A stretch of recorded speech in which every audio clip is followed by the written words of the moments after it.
नमस्कार साथियों, wisdom defence academy के ऑनलाइन प्लेटफॉर्म पर आपका स्वागत है। मैं सीताराम चौधरी। हम कंप्यूटर विषय को लेकर बात कर रहे थे और इसके अंदर हमारी 2 क्लासें पहले से हो रखी है। आज हम तीसरी क्लास है जिसके अंदर हम कंप्यूटर सिस्टम को लेकर समझेंगे। चलिए, हमारा आज का टॉपिक क्या है? Computer system. एक बहुत ही छोटा सा शब्द है, क्या है? सिस्टम। फिलहाल आप क्या करो, कंप्यूटर शब्द को भूल जाओ। क्या करना है? कंप्यूटर शब्द को भूल जाता है, भूलना नहीं है, इसको मैं मिटा देता हूँ। ठीक है, सबसे पहले हम समझेंगे कि सिस्टम क्या है। इसी के आधार पर हमारा जो कंप्यूटर है किस प्रकार काम करता है वो सारी जानकारी अपन समझेंगे। जैसे सिस्टम को समझने के लिए हम एक छोटा सा उदाहरण मानते हैं। जैसे आपने आपके आस पड़ोस में लोग अखबार पढ़ते हुए देखा होगा। अखबार पढ़ने के बाद वो कुछ चीज़ें अपने मन से उसकी समरी देते हैं। वो समरी में वो क्या देते हैं कि जैसे उसने भ्रष्टाचार की न्यूज़ पढ़ ली। यदि भ्रष्टाचार की न्यूज़ पढ़ ली, जैसे मान लो कोई पुलिस विभाग उसके अंदर लिप्त है, तो क्या क्या सारा पुलिस विभाग या पुलिस सिस्टम ही खराब है। या वो टेररिस्ट संगठन है, वो टेरर गतिविधि कर रहा है, तो वो क्या है, टेररिस्ट सिस्टम भी क्या है, पूरा खराब है। तो इसी प्रकार सिस्टम क्या है, इस बात की हम जानकारी करेंगे। तो सिस्टम को समझने के लिए मैं सबसे पहले एक छोटा सा और एक बहुत ही बेसिक सा उदाहरण आपके सामने रख रहा हूँ। आपके पास क्या है? कार है। आपके पास क्या है? एक कार है। चलिए, अब इस कार को अपन क्या करते हैं? खोलते हैं। क्या करते हैं? खोलते हैं। सबसे पहले इसको क्या अलग करते हैं? इसकी हमने बॉडी अलग कर दी साहब। क्या कर दिया हमने? इसकी बॉडी अलग कर दी। अब इसके हमने क्या कर दी? इसके ब्रेक अलग कर दिया हमने। इसके क्या कर दिया हमने? ब्रेक अलग कर दी। हमने रेस अलग कर दी साहब। इसकी हमने इसकी स्टीयरिंग,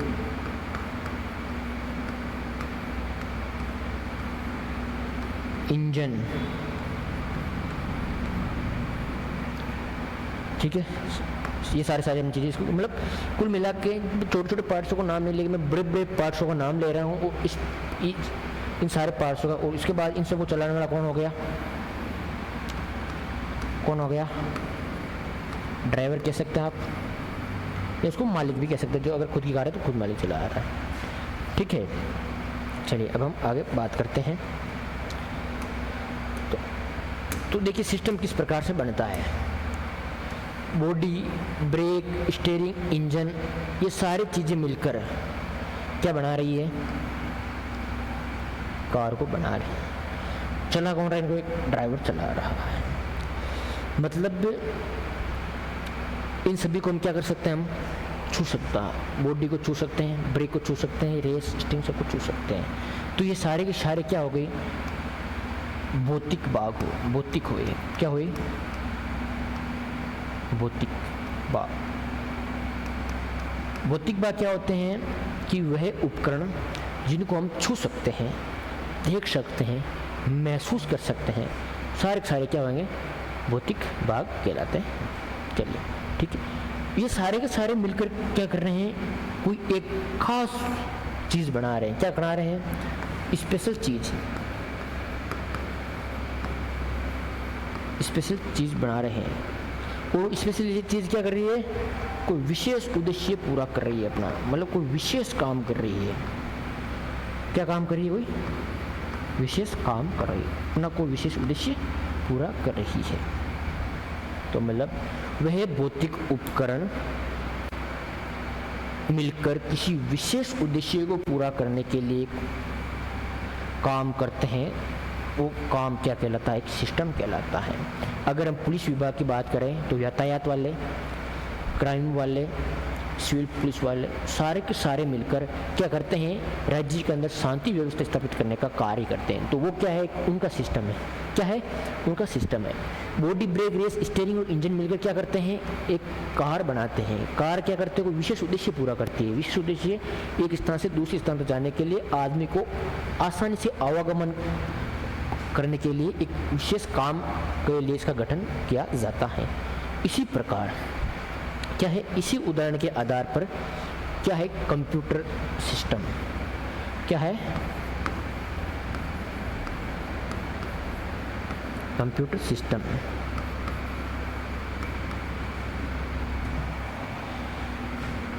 वह भौतिक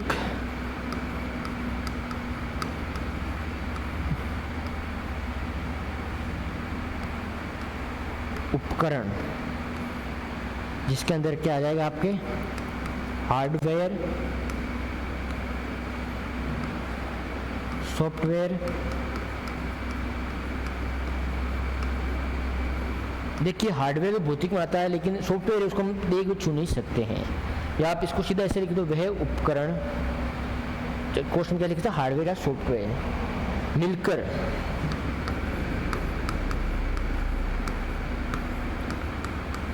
एक खास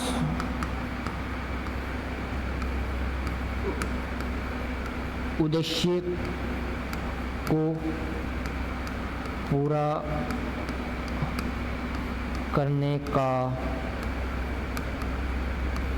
काम करते हैं।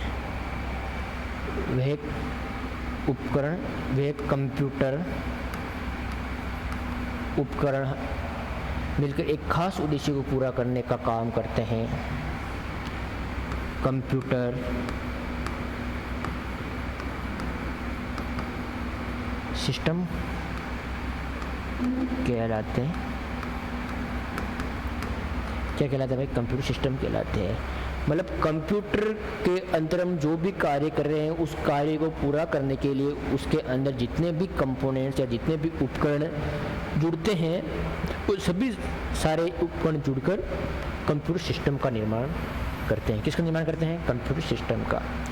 अब कहते सर क्या क्या जुड़ते हैं, क्या क्या जुड़ते हैं? चलिए मैं एक साधारण से बात में बताता हूँ। ये आपका हो गया कंप्यूटर,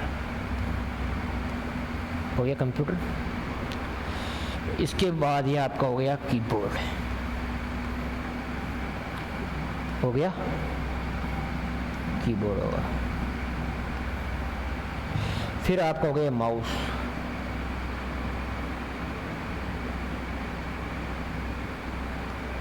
ये हो गया माउस, ये हो गया आपका कीबोर्ड। इधर हमने डाल दिया क्या? आपका सीपीयू, कीबोर्ड, माउस, मॉनिटर,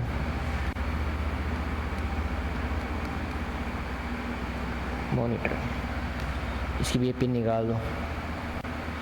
तो ये सारे के सारे उपकरण जुड़कर एक कोई खास उद्देश्य को पूरा करने के लिए काम में आते हैं। तो ये क्या कहलाता है?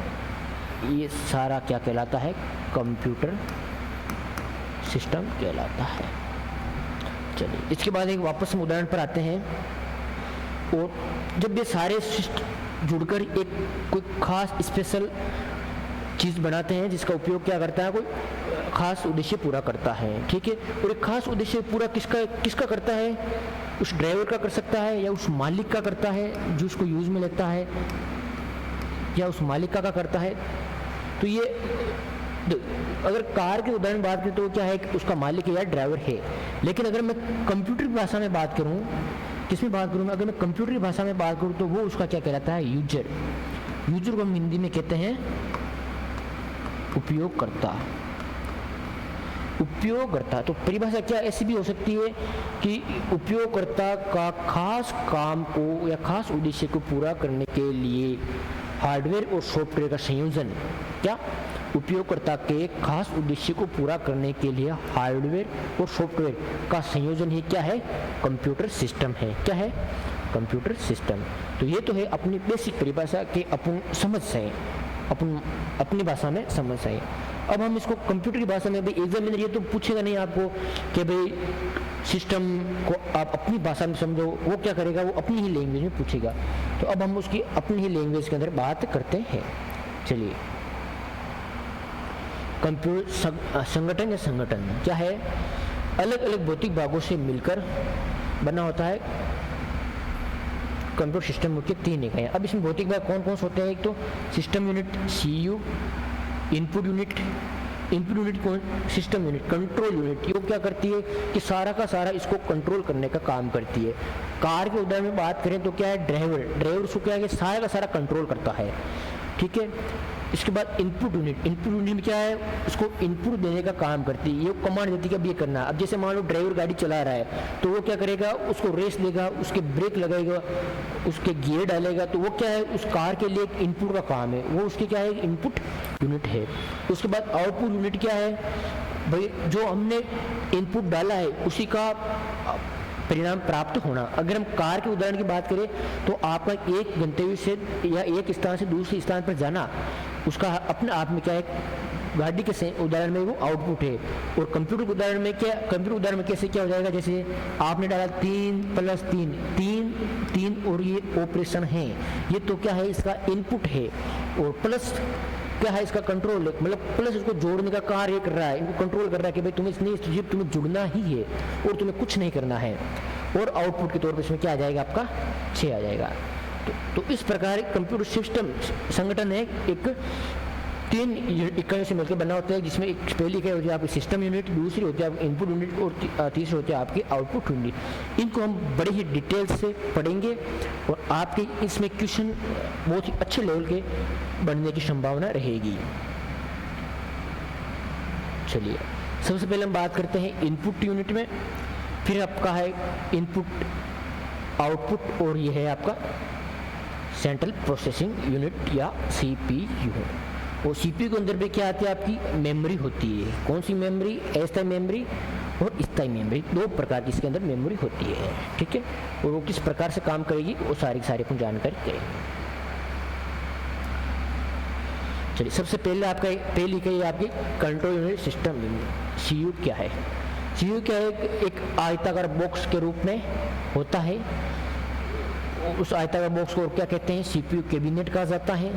इसमें अनेक डिवाइस लगे होते हैं, CPU हो गया, मदरबोर्ड हो गया, रैम हो गया, रोम हो गया, हार्ड डिस्क हो गया, power box, switch mode power supply, और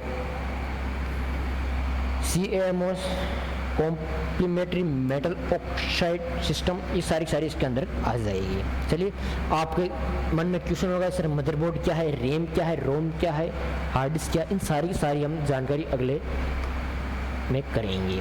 चलिए सबसे पहले हम पढ़ते हैं CPU। CPU क्या है, जिस प्रकार आप सोचते हैं, आपका ब्रेन क्या है, ब्रेन आपको सोचता है, उसी प्रकार कंप्यूटर के अंदर CPU क्या है, उसका ब्रेन है। सारे के सारे काम CPU के अंदर ही होते हैं, जितनी भी गणनाएं होती है, निर्णय होते हैं, वो सारा मशीन में कौन लेता है, एक CPU ही लेता है कंप्यूटर की भाषा में। तो CPU सिस्टम यूनिट एक प्रोसेसर, माइक्रो प्रोसेसर के रूप में होता है, जो कि कंप्यूटर प्रोसेसिंग का कार्य करता है। क्या करता है, प्रोसेसिंग का कार्य करता है। जिस प्रकार आपका जो तंत्रिका तंत्र होता है वो आपको सूचना इधर उधर से लेके जाता है, उसी प्रकार कंप्यूटर में भी प्रोसेसिंग का कार्य कौन करता है, CPU करता है। और कंप्यूटर के निर्देशों का क्रियान्वयन किसके द्वारा किया जाता है, CPU सेंट्रल प्रोसेसिंग यूनिट के द्वारा किया जाता है। खास बात ये सब हेड कांस्टेबल के अंदर CPU की फुल फॉर्म पूछा जाने वाला प्रश्न बनता है। ज़्यादा बड़ा क्वेश्चन है नहीं, लेकिन अच्छा प्रश्न पूछे जाने योग्य बन सकता है। तो इसके बाद CPU का क्या कार्य है, CPU क्या करता है, डेटा या सूचना इनपुट आउटपुट में बदलने का कार्य करता है। जैसे मैंने उदाहरण दिया था 3 + 3, तो ये इसको सूचना, जो 3 + 3 डेटा है उसको सूचना इनपुट में से बदलने के बाद वो क्या आउटपुट देगा, 6 देगा। ये काम कौन करेगा, आपका CPU करेगा। इसके अलावा CPU के बारे में खास बात जानते हैं, जो पहला CPU किसने बनाया था भाई, इंटेल ने बनाया था। किसने बनाया था, इंटेल ने बनाया था। अगर हम नॉलेज की बात करें तो पहला लैपटॉप किसने बनाया था, इप्सन ने बनाया था। किसने बनाया था, अरे इप्सन ने बनाया था। याद रखेंगे, क्या रखेंगे, याद रखेंगे क्योंकि रिवीजन है। पहला लैपटॉप किसने बनाया था, इप्सन ने बनाया था। पहला CPU किसने बनाया, CPU बनाया किसने, इंटेल ने। किसने बना दिया, अरे इंटेल ने। तो खास याद रखने वाली बात है ये, ठीक है। और कैसा था, ये 4 बिट का था, जिसका इंटेल 4004 आविष्कार किया था। किसने आविष्कार किया था, टेड हॉप ने। कौन था रे, टेड हॉप। और भारत का पहला CPU कौन है, भारत क्या है, एक शक्तिशाली देश है। क्या है, शक्तिशाली देश है। तो भारत का पहला CPU क्या है, शक्ति। क्या है, शक्ति। कौन है भाई बनाने वाला, IIT मद्रास। कौन है, IIT मद्रास। अब इसके अंदर CPU के अलग अलग भाग होते हैं। CPU के कितने भाग होते हैं, 3 भाग होते हैं। पहला अरिथमेटिक लॉजिक यूनिट, दूसरा हो गया कंट्रोल यूनिट, तीसरा हो गया रजिस्टर, या जिसे आप कह सकते हैं मेमोरी, जो कि अस्थायी प्रकार की मेमोरी होती है। तो चलिए बात आगे बढ़ते हैं। सबसे पहला आपका अर्थमेटिक लॉजिक यूनिट ALU किसका पार्ट है? सेंट्रल प्रोसेसिंग यूनिट का भाग है। सेंट्रल प्रोसेसिंग यूनिट कितने भाग है सर? 3 भाग है। कौन कौन से है? Arithmetic logic unit, control unit और रजिस्टर। ठीक है, अब चलते हैं अर्थमेटिक लॉजिक यूनिट के बारे में। काम क्या करता है ये? अर्थमेटिक और लॉजिकल गणनाएं करता है। अर्थमेटिक गणनाएं कौन सी होगी भाई साहब? जोड़ना है, घटाना है, भाग देना है, ये सारी अर्थमेटिक गणनाएं है। लॉजिकल गणनाएं कौन सी? तुलना करनी है। तुलना किसे करनी है? छोटा है बड़ा है, बराबर है, नहीं ये छोटा वो बड़ा है, तो इस प्रकार से तुलना की जाती है। तो ये गणितीय और लॉजिकल दोनों प्रकार की गणनाएं किसके द्वारा की जाती है? कंप्यूटर में ALU के द्वारा की जाती है। लॉजिकल गणना में इसके द्वारा परिणाम हाँ या नहीं में दिया जाता है। अब लॉजिकल गणना में कि जैसे मान लो 4 इज ग्रेटर देन 5, तो इसका ये क्या करेगा? 9 करेगा। क्या कर देगा? 9। क्या नहीं साहब ये तो गलत है, तो ये हाँ या ना में उत्तर देता है। और क्या करता है ये? कंट्रोल यूनिट निगरानी का कार्य करता है। इसके अलावा कंट्रोल यूनिट के निर्देशानुसार मेमोरी डाटा प्राप्त करता है और उस पर गणना करता है, परिणाम पूर्ण मेमोरी में ही लौटा देता है। क्या करेगा? मेमोरी से डाटा इनपुट लेगा, गणना करेगा और वापस मेमोरी को लौटा देगा और मेमोरी अपने को वापस बता देगी कि साहब इसका ये होगा। इसके द्वारा गणना के पश्चात प्राप्त परिणामों को प्रदर्शन के लिए आउटपुट डिवाइस पर भेजा जाता है और मेमोरी में संग्रहित कर दिया जाता है। बस सीधी सी बात है, लेगा, इसको प्रोसेस करेगा, वापस मेमोरी को लौटा देगा कि साहब ये तेरा काम है, अब तू जाने इसका क्या करना है क्या नहीं करना है। मेमोरी क्या करेगी? उसको आउटपुट वाले को भेज देगी। अगर आउटपुट भेजने का या उसको अपन स्टोर कर सकते हैं। चलिए इसके बाद बात करते हैं कंट्रोल यूनिट। जिस प्रकार कंप्यूटर का मस्तिष्क होता है CPU, मतलब पूरा CPU बॉक्स होता है, कंप्यूटर का मस्तिष्क होता है, इसी प्रकार एक CPU का भी मस्तिष्क दिल कौन होता है? कंट्रोल यूनिट होता है। अब जैसे मान लो अपना ब्रेन है, अब ब्रेन का भी क्या है? तंत्रिका तंत्र है। वो क्या है? तंत्रिका तंत्र के बिना ये ब्रेन काम नहीं करेगा, मतलब कोई भी सूचना आपके पास पहुंचेगी नहीं।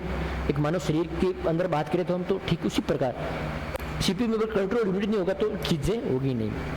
तो हमने अभी ALU पढ़ा था, तो ALU भी क्या करा था? जो कंट्रोल यूनिट वहाँ से डाटा ले रहा था और वापस डाटा दे रहा था। तो इसका मतलब इसको हम क्या कह सकते हैं?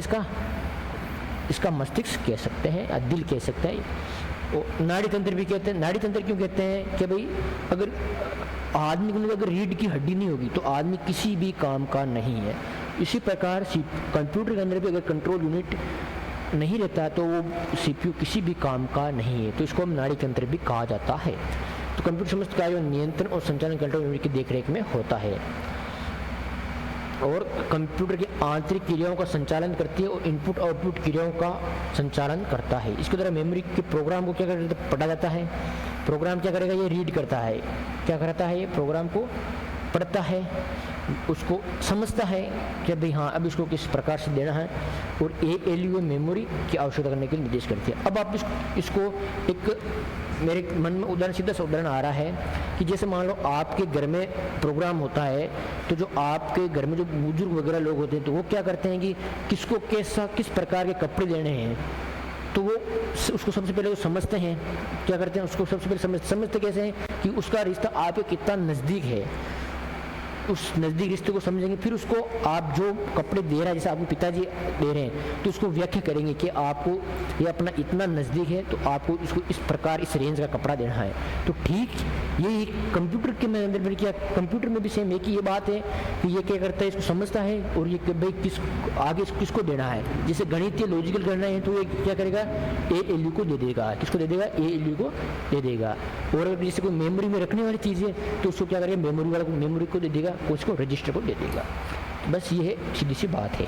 इसी के द्वारा ALU को बताया जाता है कि डाटा मेमोरी में कहाँ है, क्या करना है और कार्य करने के पश्चात परिणाम को कहाँ स्टोर करना है। सारी की चीज़ें क्या है, यही इसको कंट्रोल करता है। इसीलिए इसको क्या कहते हैं? कंप्यूटर का दिल कहते हैं। क्या कहते हैं इसको? कंप्यूटर का दिल कहते हैं या नाड़ी तंत्र भी कहते हैं। इसके बाद रजिस्टर को हम क्या कह सकते हैं? मेमोरी भी कह सकते हैं। रजिस्टर कंप्यूटर सिस्टम में CPU में अस्थायी मेमोरी होती है। कैसी होती है? अस्थायी मेमोरी होती है। देखो एक चीज़ होती है स्थायी, एक होती है अस्थायी। नाम से पता चल रहा है कि स्थायी क्या है और अस्थायी क्या है। स्थायी का मतलब थोड़ा सा आप अपनी भाषा में फिक्स, क्या है भाई, फिक्स। और अस्थायी का मतलब फिक्स नहीं है, क्या है, फिक्स नहीं है। साधारण उदाहरण में बात करूं, ठीक है, तो आपके घर वालों को आप कभी नहीं भूलोगे, तो वो क्या है, आपके फिक्स है। क्या है, फिक्स है। आपकी मेमोरी के अंदर क्या चीज़ें हैं, फिक्स है। दूर के रिश्तेदार हैं जिन्हें कभी कभार मिलना होता है, 10-20 साल में एक बार मिलना होता है, तो उनके रिश्ते आपकी क्या है, अस्थायी होते हैं। तो ये भी क्या है, ऐसे प्रकार मेमोरी है। जैसे लाइट जाएगी, कंप्यूटर काम किस पर करता है, लाइट इलेक्ट्रॉनिक्स पे काम करता है। जैसे लाइट जाएगी तो सारे के सारे डाटा उसमें हट जाएंगे। क्या करेंगे, हट जाएंगे। तो इसलिए इसको हम क्या कहते हैं, अस्थायी मेमोरी कहते हैं। इसके अलावा एक स्थायी मेमोरी है। ये तो साधारण उदाहरण में बात की थी। और मेमोरी बात करें स्थायी और अस्थायी। स्थायी मेमोरी कौन सी है, जिसमें डाटा स्थायी रहता है, भले लाइट जाए, चाहे तूफान आए, चाहे कुछ भी आए, लेकिन डाटा नहीं रहता। जैसे आपका मेमोरी कार्ड हो गया,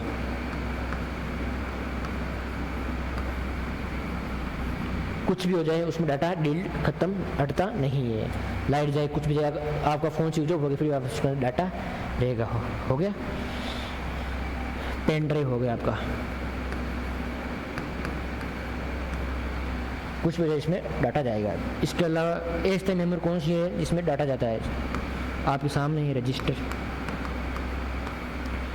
आप फ़ोन के अंदर काम करें, आपने कोई ऐप, आप गूगल चला रहे हैं, ठीक है, जैसे आपने क्रोम खोल रखा है, कोई साइड आप सर्च की, कभी कंप्यूटर फंडामेंटल आपने सर्च किया, आप उसको पढ़ रहे हैं और आपका फ़ोन डिस्चार्ज है और आपका फ़ोन स्विच ऑफ हो गया। जब आप वापस नए सिरे से खोलेंगे तो जो पेज पढ़ रहे थे वो आपका क्या था, नहीं मिलेगा आपको। क्या नहीं मिलेगा, नहीं मिलेगा। और अगर मैं बात करूँ अब फ़ोन के अंदर आप जब भी खरीदने जाते हैं तो आप उसको सबसे पहले पूछते हैं इसकी रैम क्या है और इसकी रोम क्या है, रैम और रोम क्या है। तो जो आप कंप्यूटर स्क्रीन के ऊपर जब आप ब्राउज़र को ओपन कर रहे थे, आप गूगल ब्राउज़र को खोल रहे थे, आप जो चीज़ पढ़ रहे थे वो चीज़ उस पर उस टाइम उस फ़ोन के अंदर क्या थी, रैम के ऊपर थी। किसके ऊपर थी वो चीज़, वो रैम के ऊपर थी। और जैसे ही आपका फ़ोन स्विच ऑफ हुआ डिस्चार्ज के कारण और वो डाटा हट गया, क्या कर गया, डाटा हट गया। तो इसका मतलब रैम भी क्या है, अस्थायी मेमोरी है। लेकिन आपको लगा कि आपका फ़ोन 2% है और मेरे को ये फाइल वापस मिलेगी नहीं, तो इसके लिए फिर आपने क्या किया, उसको डाउनलोड कर लिया। क्या कर लिया, उसको डाउनलोड कर लिया। अब जैसे ही वो डाउनलोड करोगे तो वो आपके क्या चली जाएगी, उसके स्टोरेज में चली जाएगी। स्टोरेज में चले जाने के बाद वो क्या है, वापस स्विच ऑफ हो जाएगा फ़ोन, तो चार्ज होते ही वो वापस आप उसको देख सकते हो। तो वो उसमें आपके फ़ोन के अंदर क्या है, मेमोरी के अंदर चली गई थी, मेमोरी के अंदर, और मेमोरी क्या स्थायी हो जाएगी। ठीक है। इसका रजिस्टर क्या है, एक अस्थायी मेमोरी होती है जिसका सीपीयू डेटा प्रोसेस करते समय मिलने वाले परिणामों को अस्थायी रूप से स्टोर करता है।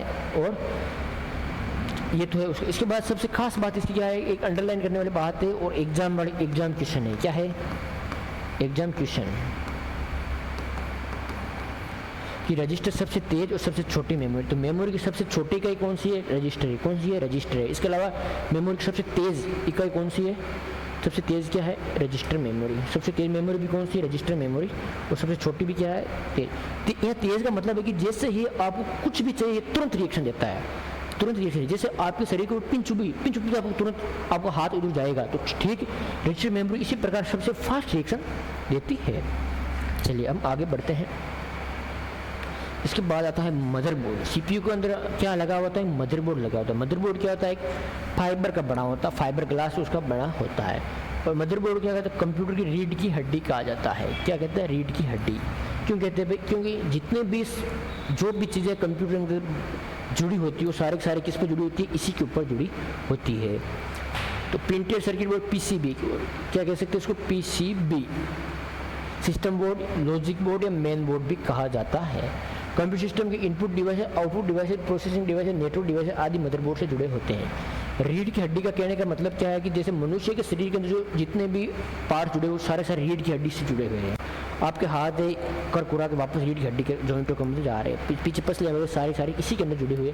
तो कंप्यूटर सिस्टम के अंदर output devices, input devices, memory devices, network devices सारी की सारी मदरबोर्ड के माध्यम से कनेक्ट होती है। तो इसलिए इसको क्या कहते हैं, कंप्यूटर की रीढ़ की हड्डी कहते हैं। अच्छा क्वेश्चन है। चलिए अब हम आगे बढ़ते हैं। चलिए इसके बाद आएगा था SMPS। SMPS switch mode power supply. आपका एक टॉपिक है कंप्यूटर एब्रीविएशन। क्या है कंप्यूटर एब्रीविएशन? मतलब कंप्यूटर की संक्षिप्त नाम। तो इसके अंदर ये आपको पूछा जाने वाला प्रश्न है कि SMPS कहाँ होता है, किसमें होता है? ये मदरबोर्ड में होता है। काम क्या करता है? काम क्या करता है कि ये क्या है, पावर बॉक्स है जो कि सिस्टम यूनिट के सभी भागों में विद्युत सप्लाई करता है। क्या करता है? विद्युत सप्लाई करता है। जैसे CPU, hard disk, motherboard, RAM, ROM आदि को पावर सप्लाई करने का कार्य करता है। कंप्यूटर सिस्टम में बेशक डिवाइस को कनेक्शन प्रदान करने अनेक प्रकार की पोर्ट होती है जो कि आगे पढ़ेंगे। तो पावर सप्लाई करने का काम कौन करता है? SMPS करता है और मदरबोर्ड के अंदर लगा होता है। आपको जो भी चीज़ों की चाहिए, हार्ड डिस्क से डाटा चाहिए, CPU से डाटा चाहिए, मदरबोर्ड से रैम रोम जिससे भी डाटा चाहिए, उन सभी को लाइट की सप्लाई करता है SMPS। फुल फॉर्म क्या रहेगी इसकी? Switch mode power supply. Full form को खास याद रखेंगे। इसके अलावा इसके अंदर क्या अलग अलग पोर्ट लगे होते हैं। जैसे अगर आपने देखा होगा कि CPU के पीछे एक USB पोर्ट होता है, MIDI पोर्ट होता है और VGA पोर्ट होता है। अलग अलग प्रकार के पोर्ट होते हैं, उसको हम देखते हैं। पावर कनेक्टर पोर्ट, सबसे पहले पावर कनेक्टर पोर्ट होता है। ये क्या करता है? सिस्टम यूनिट के SMPS को पावर से जोड़ता है। भाई SMPS के पास तो पावर है नहीं, उसके पास भी कहीं ना कहीं से पावर आएगी, तो वो किसे पावर कनेक्टर पोर्ट से होती है। मतलब सीधा का सीधा अपने जो बोर्ड वाली लाइन से सीधा इसके अंदर जुड़ी रहती है। इसके अलावा क्या है? Serial port. सीरियल पोर्ट में क्या है? पोर्ट के माध्यम से पुराने माउस, मॉडेम, प्रिंटर को जोड़ा जाता है। ये पोर्ट एक समय में एक बिट डेटा ट्रांसफर करती है। इसमें 5 पिन, 4 पिन ऊपर नीचे होती है। इसमें क्या रहता है? जैसे 1 2 3 4 5 1 2 3 4 इस प्रकार की पिन रहती है और उसमें एक टाइम में एक बिट डेटा ट्रांसफ़र होता है। ये सीरियल पर कौन कौन जुड़ता है? आपके माउस जुड़ गया, मॉडेम जुड़ गया, मॉडेम और प्रिंटर जुड़ गया, ये सीरियल पोर्ट में। इसके बाद पैरेलल पोर्ट। इसमें भी क्या होता है? प्रिंटर और इसके अंदर को जोड़ा जाता है और इसमें पिन थोड़ी क्या होती है? 25 पिन रहती है। इसके बाद PS2 का मतलब प्लग स्टेशन। फुल फॉर्म क्या है इसकी? Plug station. Plug station port, इस पोर्ट के माध्यम से कीबोर्ड और क्या है? माउस जुड़ा रहता है। कीबोर्ड और माउस इस पोर्ट के माध्यम से जुड़ा है। इसके बाद आता है VGA पोर्ट। इस पोर्ट के साथ कंप्यूटर सिस्टम मॉनिटर को सिस्टम यूनिट में जोड़ा जाता है। VGA में मिलने वाले सिग्नल ग्राफिक्स कार्ड उत्पन्न करता है। उस पोर्ट में 15 पिन होती है। आपने देखा होगा कि जैसे आप क्लासरूम वगैरह में गए तो जो प्रोजेक्टर लगा होता है, प्रोजेक्टर किस पोर्ट से जुड़ा होता है? VGA पोर्ट से जुड़ा होता है। इसके अलावा जो आपका कंप्यूटर का जो मॉनिटर है वो CPU का, वो भी किसके अंदर जुड़ा होता है? VGA पोर्ट के माध्यम से जुड़ा रहता है। इसके बाद है HDMI। HDMI क्या है? गुणवत्ता के वीडियो डिवाइसेस को इस पोर्ट के माध्यम से जोड़ा जाता है और पोर्ट के माध्यम से ऑडियो वीडियो दोनों आउटपुट के रूप में भेजा जाता है। जो मैं इस पर बोर्ड पर आपके सामने पढ़ा रहा हूँ, मेरे पीछे कैमरा है, वो कैमरा और जो मेरा मॉनिटर वो आपस में किससे जुड़े? वो HDMI पोर्ट से जुड़े हुए। किससे जुड़े हुए? HDMI पोर्ट से जुड़े हुए हैं। इसके बाद आता है एक लैन पोर्ट। इस लैन पोर्ट में क्या है? इसको इंटरनेट के माध्यम से जोड़ते हैं।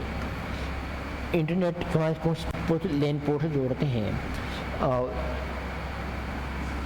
अगर आप लाइब्रेरी के अंदर बैठे हैं तो आपको लैन पोर्ट देखने को मिल सकता है। आप आराम से जो आपका डोंगल वहाँ लगा हुआ है उसके अंदर आप देखेंगे तो आपको लैन पोर्ट भी दिख जाएगा। इसके बाद USB पोर्ट है। आपके पास अगर मोबाइल चार्जर है तो मोबाइल चार्जर को डब्बे से हटाइए तो आपका क्या पोर्ट कौन सा दिखेगा? आपका USB दिख जाएगा, वो है USB। तो इसके बाद fire wire port. Fire wire port क्या? हाई स्पीड डेटा ट्रांसफ़र करने के लिए सीरियल बस पोर्ट है और इस टेक्नोलॉजी को IEEE के नाम से भी जाना जाता है। IEEE 1394। IEEE क्या है?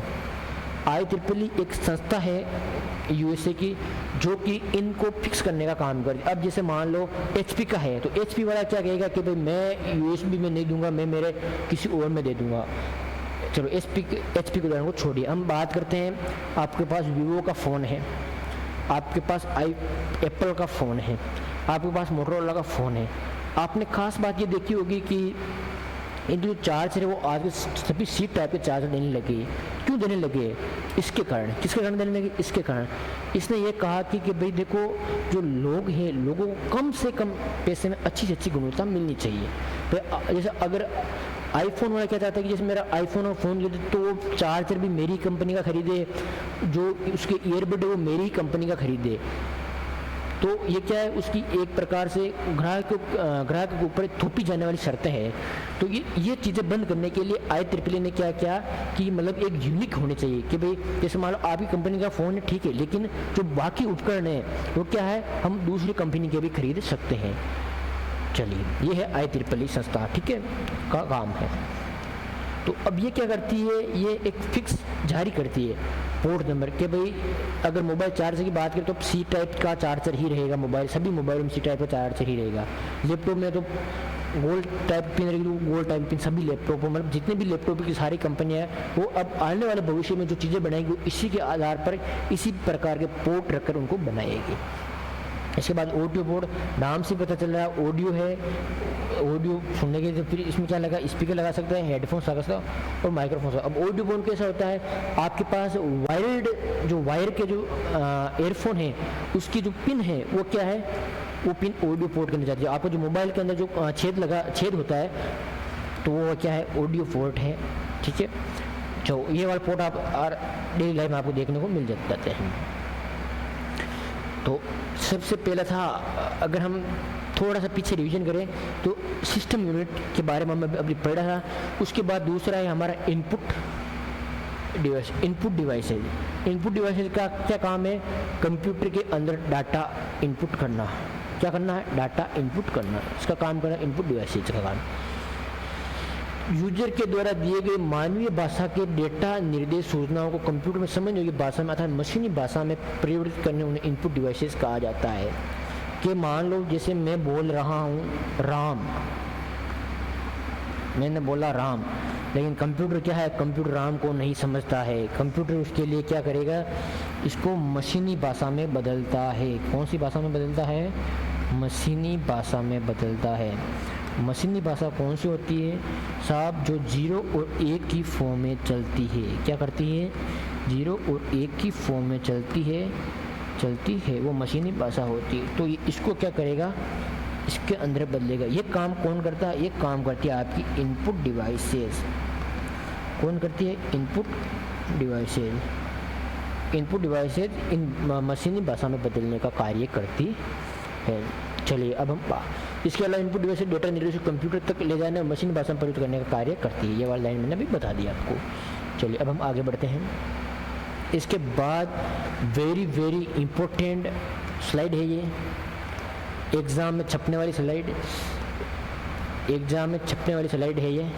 क्वेश्चन आएगा, लिख के ले जाओ, क्या करो, लिख के ले जाओ, क्वेश्चन देखने को मिलेगा। और क्वेश्चन कैसा आएगा कि निम्न में से इनपुट डिवाइस है, नहीं क्वेश्चन कैसा आ सकता है इसका, चलिए बात करते हैं। अब हम क्वेश्चन को लेकर बात करते हैं। निम्न में से इनपुट डिवाइस है, एक नंबर क्वेश्चन, या निम्न में से इनपुट डिवाइस नहीं है। मतलब आपको क्या करेगा एग्जामिनर, इनमें से कुछ चीज़ें देगा, या तो 3 सेम देके चौथी डिफरेंट देगा, या फिर एक ये देगा बाकी सारी चीज़ें डिफरेंट देगा, और पूछेगा कि निम्न में से इनपुट डिवाइसेस है और कौन सी नहीं है।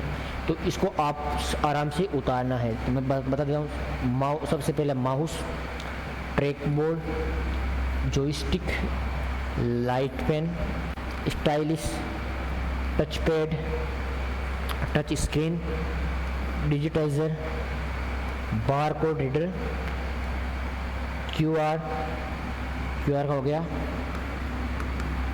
क्विक रेस्पॉन्स,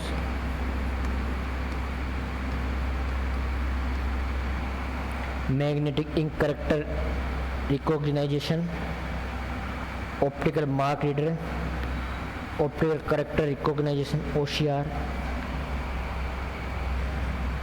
इसके अलावा आगे है scanner, smart card reader, biometric sensor machine, आप जो आधार कार्ड सेंटर पर देखने को मिलेगी आपको, माइक्रोफोन, जो मैं बोल रहा हूँ मेरी आवाज़ आ रही है, आपके पास ईयरबड है तो ईयरबड के यहाँ पे लगा होता है माइक्रोफोन, वो इस पर रिकॉर्डिंग सिस्टम, डिजिटल कैमरा जिससे आप मुझे देख रहे हैं डिजिटल कैमरा है ये, या जिससे आप अपनी शादी की फ़ोटो खिंचाते हैं वो क्या है डिजिटल कैमरा है, वो भी क्या है एक इनपुट डिवाइस है। वेब कैमरा, आप वीडियो कॉल से बात करते हैं अपनी होने वाली धर्मपत्नी से तो वो क्या है आपका वेब कैमरा है। ये तो फ़ोन के अंदर लगा हुआ वेब कैमरा है, लेकिन जो लैपटॉप यूज़र है उनके लिए क्या है कि वो आवाज़ अच्छी क्वालिटी नहीं है तो वो क्या है बाहर से खरीद कर वेब कैमरा लेके आते हैं उसको लगाते हैं। जो ऑनलाइन जूम वगैरह पे सेशन लेते हैं तो वो इस वेब कैमरे का इस्तेमाल करते हैं। अब जिस टाइम वीडियो कॉल बात कर रहे हैं तो उस टाइम आप उसको वेब कैमरा इनपुट डिवाइसेस के रूप में देख सकते हैं। इसके बाद म्यूजिकल इंस्ट्रूमेंट डिजिटल इंटरफेयर, आप किसी म्यूजिक स्टूडियो में जाते हैं तो जैसे कोई हारमोनियम बजा रहा होता है तो उसका एक वायर वहाँ तक जाता है कंप्यूटर तक, वो तो क्या है MIDI पोर्ट से जुड़ा होता है। उसके बाद आपका कीबोर्ड में इनपुट डिवाइसेस, तो ये आपकी सारी इनपुट डिवाइसेस हैं। इसके अंदर आपको क्वेश्चन देखने को मिलेगा और क्वेश्चन किस प्रकार से देखने को मिलेगा, कौन सा इनपुट डिवाइस है या कौन सा नहीं है। आपको 4 ऑप्शन मिलेंगे और चारों डिफरेंट ऑप्शन पर मिलेंगे, 3 सेम मिलेगा और एक अलग मिलेगा। इस प्रकार आपको उसमें विभेद करना है। चलिए अब हम आगे बढ़ते हैं इनपुट डिवाइसेज में। सबसे पहले आपका आता माउस। माउस का मतलब होता है चूहा। क्या होता है चूहा, इसका कोई लेना देना नहीं है टॉपिक से। तो माउस क्या है, इसके हम बात करें तो mouse point and dot device है। क्या करती है, जो आपकी स्क्रीन है उसके ऊपर पॉइंट करती है और चीज़ें बनाती हैं। माउस का सर्वाधिक उपयोग किया जाता है, इसलिए इसको क्या कहते हैं primary standard input device. Primary standard input device किसको कहते हैं, माउस को कहते हैं और एक कहते हैं कीबोर्ड। माउस और कीबोर्ड दोनों क्या है प्राइमरी स्टैंडर्ड इनपुट डिवाइसेस हैं।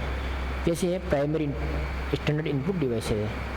इसके अलावा माउस क्या होता है ग्राफिकल यूजर इंटरफेस में पॉइंटिंग इनपुट डिवाइसेस के रूप में माउस का प्रयोग सबसे ज़्यादा किया जाता है। ग्राफिकल यूजर इंटरफेस उसको कहते हैं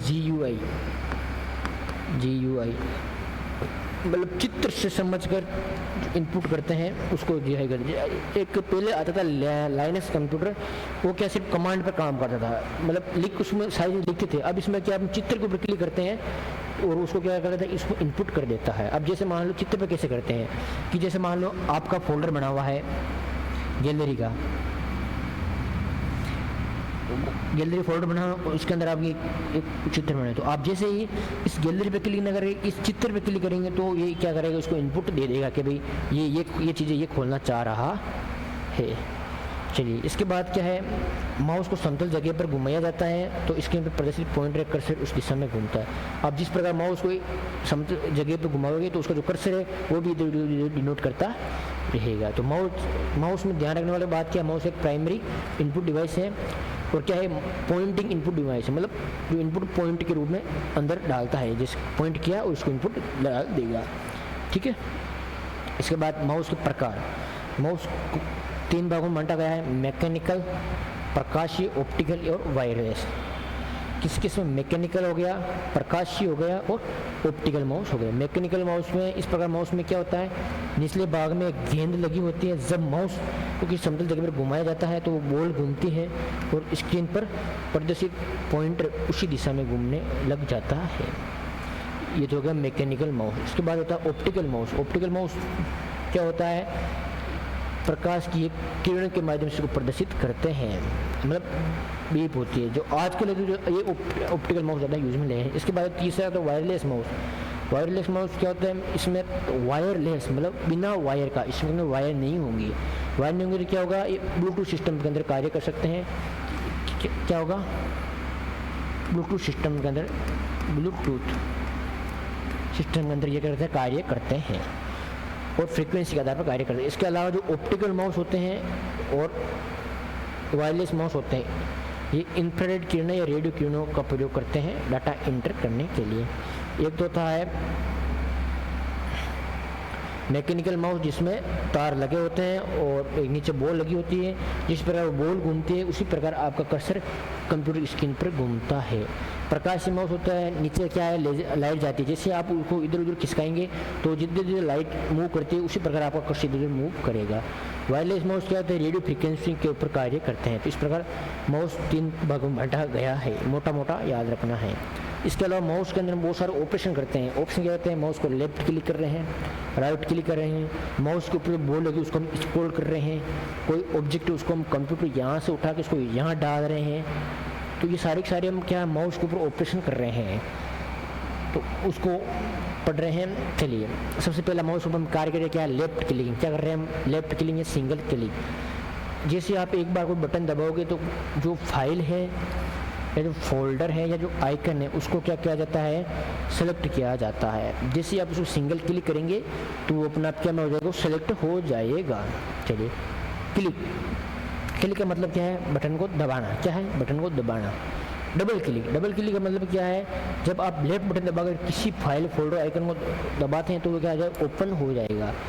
आपका जो कंप्यूटर जो पीसी है उसके अंदर जैसे मान लो फोल्डर बने हुए जैसे माई कंप्यूटर, उसको आप एक क्लिक करोगे तो सिर्फ सेलेक्ट होगा, मतलब थोड़ा सा ब्लू कलर का हो जाएगा। डबल क्लिक करोगे तो अपने आप में क्या हो जाएगा, खुल जाएगा। उस बॉक्स के अंदर जो है वो क्या है जाए, खुल जाएगा।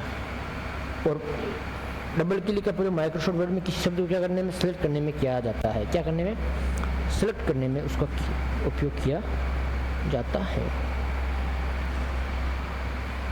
इसके बाद हम बात ट्रिपल क्लिक। ट्रिपल क्लिक से क्या होगा, माइक्रोसॉफ्ट वर्ड में एक लाइन सेलेक्ट होगी। जैसे अगर 2 बार क्लिक करोगे, जैसे आप वर्ड में काम कर रहे हैं, आप 2 बार क्लिक करें तो जिस आप शब्द पे काम कर रहे हैं, जैसे वो शब्द, जैसे मान लो मेरा कर्सर यहाँ पे है, मैं यहाँ पे कार्य कर रहा हूँ, जैसे मैं डबल क्लिक करूँगा तो ये राइट क्या सेलेक्ट हो जाएगा, क्या हो जाएगा, राइट सेलेक्ट हो जाएगा। लेकिन जैसे ही मैं यहाँ पर 3 बार क्लिक करूँगा तो ये मेरी पूरी की पूरी लाइन है यहाँ तक सेलेक्ट हो जाएगी, किसी तक ये लाइन सेलेक्ट हो जाती है। इसके बाद हम बात करें राइट क्लिक। राइट क्लिक के अंदर क्या है कि कोई भी फाइल फोल्डर आइकन उसकी डिटेल से जानकारी लेने के लिए हम इसका उपयोग करते हैं। कॉन्टेक्ट मेन्यू में जाने के लिए कॉन्टेक्ट मेन्यू कैसे है, आप कोई रेस्टोरेंट में गए, आपने उसको मेन्यू मंगाया, मेन्यू मंगाने का मतलब क्या हो गया कि उसके पास कौन कौन से आइटम हैं। तो उसी प्रकार जिसे कोई फोल्डर है, उस फोल्डर के अंदर कौन कौन से आइटम है, कहाँ कहाँ ओपन हो सकते हैं, कब का है, वो सारी चीज़ें जानकारी करने के लिए अपन माउस का लेफ्ट क्लिक करना पड़ता है। क्या करना पड़ता है, उसका लेफ्ट क्लिक करना पड़ता है।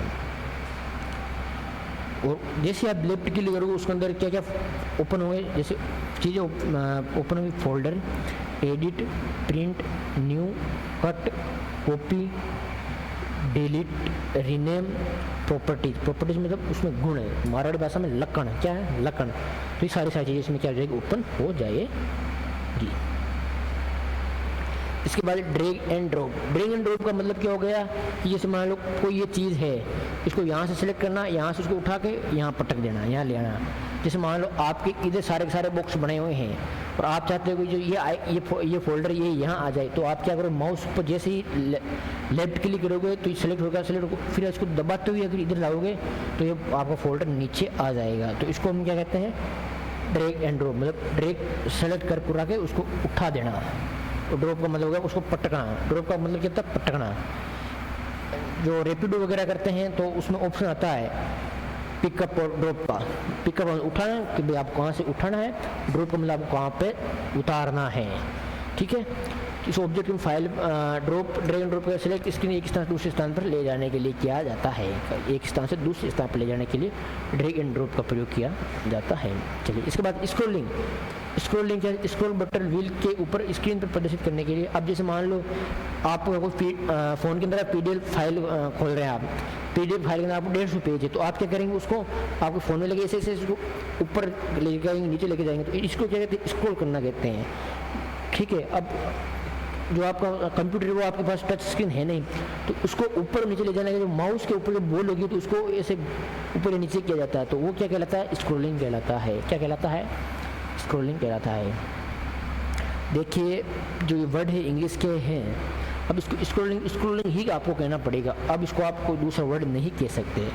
ये माउस की कंप्यूटर की भाषा है, आपको इस भाषा के अंदर समझना पड़ेगा। आप सोच रहे होंगे कि सर इंग्लिश ज़्यादा पढ़ा रहे हैं, ये इंग्लिश नहीं पढ़ा रहे हैं, कंप्यूटर है, कंप्यूटर में सारा का सारा काम इंग्लिश में चलता है, लेकिन फिर भी कंपटीशन के साथ हमने इसमें हिंदी में चीज़ें डाली है, तो आप इसको हिंदी समझ के पढ़ें। ट्रैक बॉल, ट्रैक बॉल भी क्या है, पॉइंटिंग इनपुट डिवाइस है। ऊपर की ओर क्या होती है, बॉल लगी होती है, और इसमें क्या है, स्क्रीन पे उपस्थित कर्सर है, पॉइंटर को घुमाने के लिए लगी बॉल को अंगुली से घुमाया जाता है। कंप्यूटर एडेड डिजाइन में ट्रैक बॉल का प्रयोग किया जाता है। किसमें किया जाता है, CAD, याद रखिए CAD की फुल फॉर्म क्या है, कंप्यूटर एडेड डिजाइन में किया जाता है। और किसमें किया जाता है, इसका गतिज डेटा को इनपुट करने। गतिज डेटा का मतलब क्या होगा, जैसे मान लो आपने देखा होगा कि जो आपकी स्मार्ट वॉच आ रही है, आप स्मार्ट वॉच के अंदर आप कितने कदम पैदल चले, वो सारी की सारी चीज़ें गणनाएं वो बता रही है। आपने 100 मीटर का दौड़ लगाई है, आपकी इसमें कितनी कैलोरी ऊर्जा खत्म हुई है, वो सारी की सारी जानकारी आपको क्या है, डिजिटल रूप में प्राप्त हो रही है। वो कौन दे रही है, आपकी आप स्मार्ट वॉच वो सारी की सारी जानकारी दे रही है। तो इसका मतलब क्या है, जैसे आपने एक स्थान से दूसरे स्थान पर आप गए, तो वहाँ आपने क्या की, गति की, लेकिन उस गति के दौरान आप कितना चले, आपकी कितनी कैलोरी खत्म हुई, वो सारी की सारी चीज़ें क्या है, एक डिजिटल डेटा के रूप में प्राप्त हो रही है। तो वो डेटा ही क्या है, आपका गतिज डेटा है। क्या है, गतिज डेटा है। तो गतिज डेटा इनपुट करने के लिए भी ट्रैक बॉल का प्रयोग किया जाता है। इसके अलावा जैसे आपने देखा होगा कि आप हॉस्पिटल गए, आंखों वाले हॉस्पिटल में गए, आपने अपनी आंख ऐसे डाली, तो वो क्या है, ऐसे बॉल को घुमाता रहता है आपकी आंखों का पढ़ने के लिए, आंखों के अंदर लेंस वगैरह की सारी जानकारी पढ़ने के लिए क्या करता है, वो डाल दे। उसके अंदर किसका प्रयोग करते हैं, ये ट्रैक बॉल का प्रयोग करता है। जो और आपकी आंख की जो मोशन सारी चीज़ें वो क्या है, उसके अंदर फीड करता है। ये भी क्या है, इनपुट डिवाइस है। इसके बाद जॉयस्टिक, इसका प्रयोग आपको किसमें किया जाता है, आप गेम खेल रहे हैं, आप बैठे बैठे से ऐसे वीडियो गेम वगैरह खेल रहे हैं, तो वीडियो गेम वगैरह खेलने में किसका प्रयोग किया जाता है, जॉयस्टिक का प्रयोग किया जाता है। और क्या होती है, इसमें एक स्टिक सी लगी होती है, ये क्या एक स्टिक सी लगी होती है, जिसको आगे पीछे दाएं बाएं इस प्रकार में घुमा सकते हैं।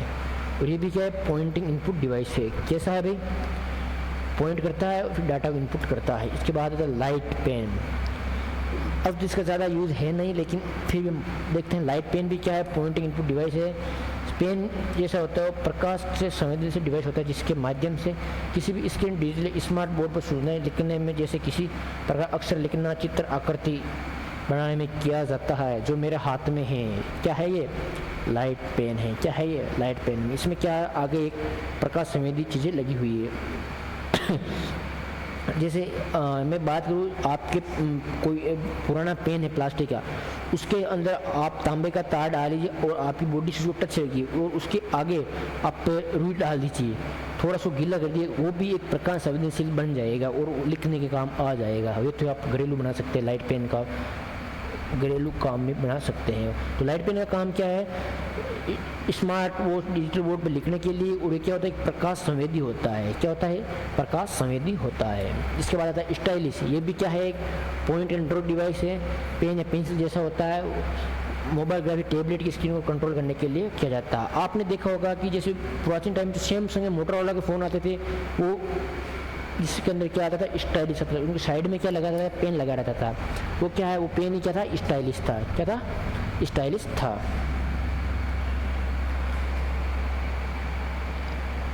और नेक्स्ट इनपुट डिवाइस आपका कौन सा, टच पैड।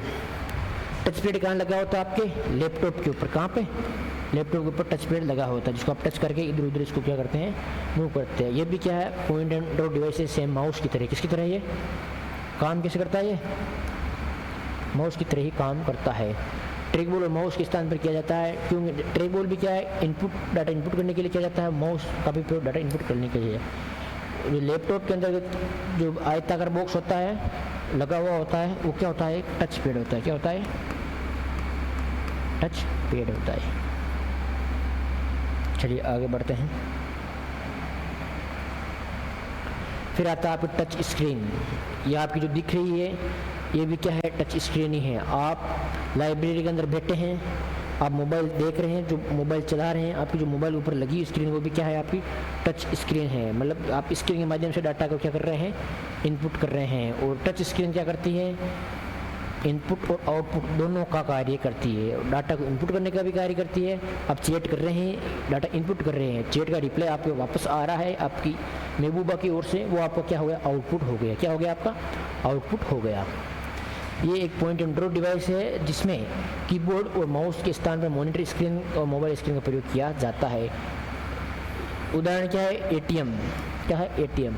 पैसे, अगर आपके खाते में पैसे है तो आप कहाँ जाएंगे निकालने के लिए, एटीएम में जाएंगे। तो एटीएम में सबसे पहले आप जैसे कार्ड डालेंगे तो आपको पिन मांगेगा। पिन क्या है उसके अंदर देखेंगे तो जो उसके अंदर जो यूज लेने वाले कौन सा है वो टच स्क्रीन है, और जो मोबाइल फ़ोन की स्क्रीन है वो टच स्क्रीन है। और टच स्क्रीन इनपुट और आउटपुट, कौन सी, इनपुट और आउटपुट दोनों प्रकार के कार्य करने का काम करती है।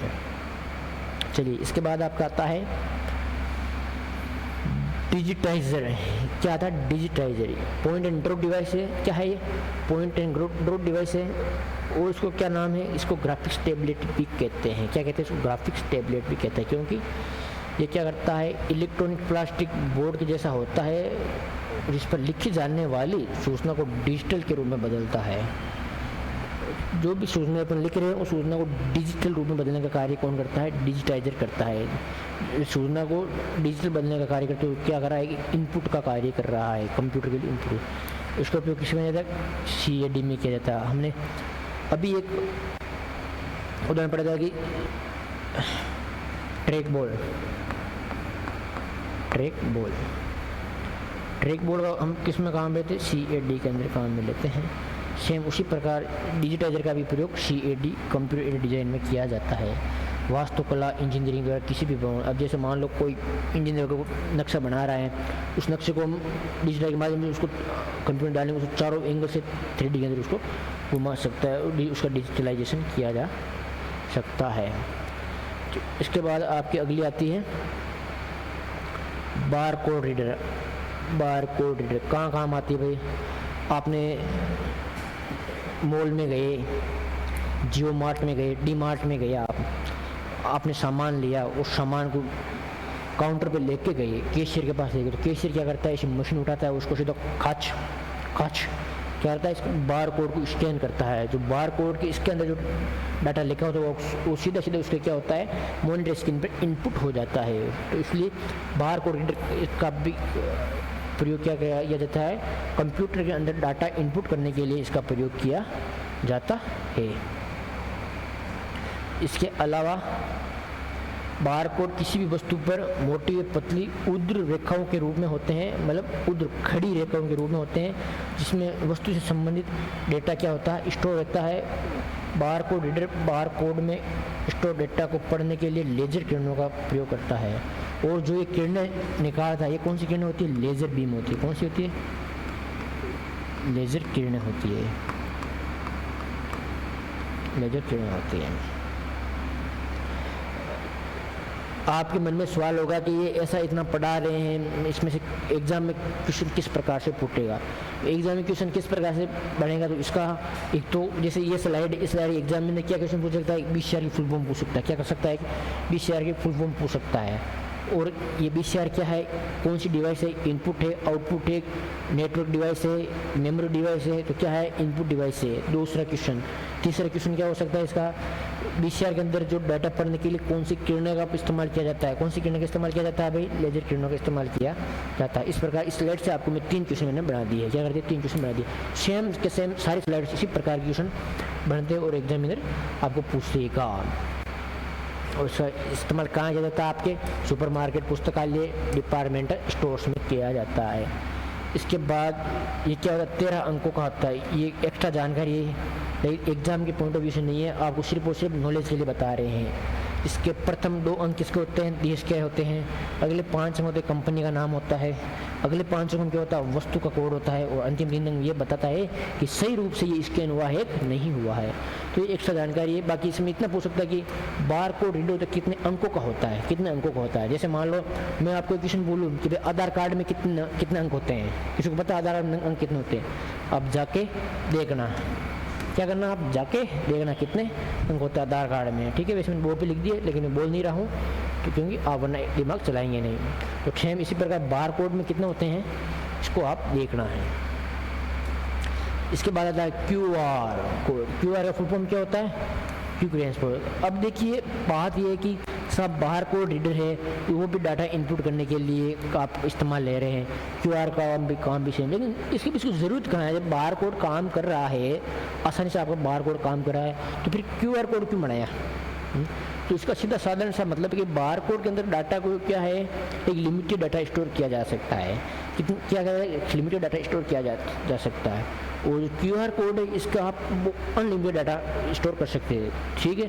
दूसरी बात QR कोड क्या है, आप इसको कहीं से स्कैन करो, जिसको आप उल्टे होकर करो, चाहे आप फ़ोन सीधा होकर करो, चाहे आप फ़ोन उल्टा होकर करो, ये क्या करेगा, डाटा इनपुट कर देगा। मतलब कहीं से भी इसको स्कैन कर सकते हैं, ये इसकी खास बात है। इसके माध्यम से QR कोड स्कैन किया जाता है। वर्तमान बार कोड के स्थान पर ज़्यादातर QR कोड का प्रयोग किया जाता है। QR कोड वर्गाकार रूप से बना एक पैटर्न होता है जिसमें डेटा छुपा होता है, जिसको QR कोड रीडर के माध्यम से इसके अंदर एक कंप्यूटर मोबाइल में इनपुट किया जाता है। चलिए अब इसके अलावा अभी है ना एक सवाल आया है अपने राजस्थान के अंदर एक एग्ज़ाम हुआ था सूचना सहायक का। कौन सा एग्ज़ाम आया था? सूचना सहायक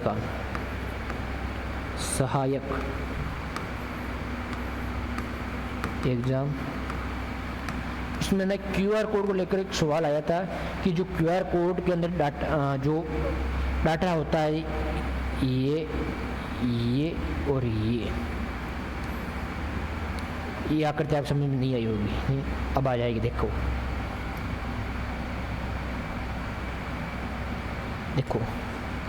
ये और ये किस तरफ खाली रहता है, ये किस तरफ खाली रहता है? तो ये बाईं तरफ नीचे की साइड में क्या रहता है, खाली रहता है। तो इसके अंदर ये सवाल आया था कि QR कोड में कौन सी तरफ QR कोड खाली रहता है, कौन सी तरफ रहता है? बाईं तरफ। ये वाला पोर्शन क्या रहता है इसका, खाली रहता है, ब्लैंक रहता है। तो ये एग्जाम के अंदर सवाल आया था। जो सवाल की भाषा है वो आप क्वेश्चन करेंगे तो मैं इसको डालूंगा आपको, तो आप इसको आसानी से समझ आएंगे। तो मतलब आप ये कह सकते हैं कि जो ये सवाल है आप डेली जीवन में पेमेंट करने में चीज़ें स्कैन करें, लेकिन अपन क्या करें, हम उसको गौर नहीं कर रहे हैं। गौर नहीं करने के कारण हम ये जो एक्स्ट्रा क्वेश्चन हम इसको मिस कर जाते हैं। वरना ये एक क्वेश्चन आपको सिलेक्शन का क्वेश्चन हो सकता है, आप डेली काम में ले रहे हैं, आप ATM के अंदर जा रहे हैं। अब ATM के अंदर आपके अगर आपने थोड़ा बहुत पढ़ा होगा तो आप सोच सकते हैं कि भाई हाँ इसके अंदर भाई ये टच स्क्रीन है, टच स्क्रीन इनपुट का कार्य करते हैं। आप बैंक के अंदर चेक पास कराने गए तो मतलब बैंक वाला क्या करता है, वो एक मशीन लगाता है, फिर MICR वो उसको चुंबकीय चीज़ें पढ़ता है। तो मतलब ये चीज़ें एक्स्ट्रा होती है। अगर आप इन चीज़ों के बारे में सोचना शुरू करेंगे ना तो आपके लिए कंप्यूटर कुछ नहीं है, कंप्यूटर सबसे ईजी सब्जेक्ट बन सकता है।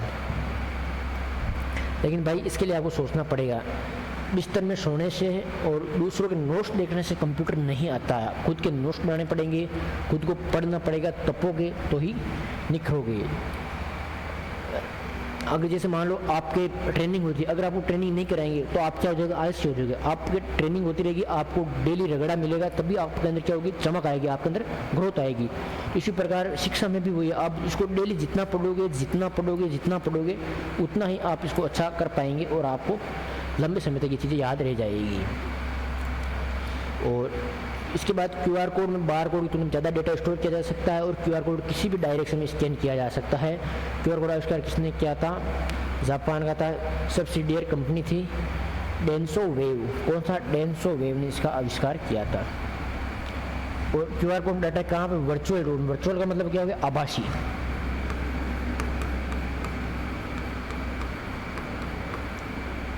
आभासी। देखिए एक होता वर्चुअल, एक होता वास्तविक।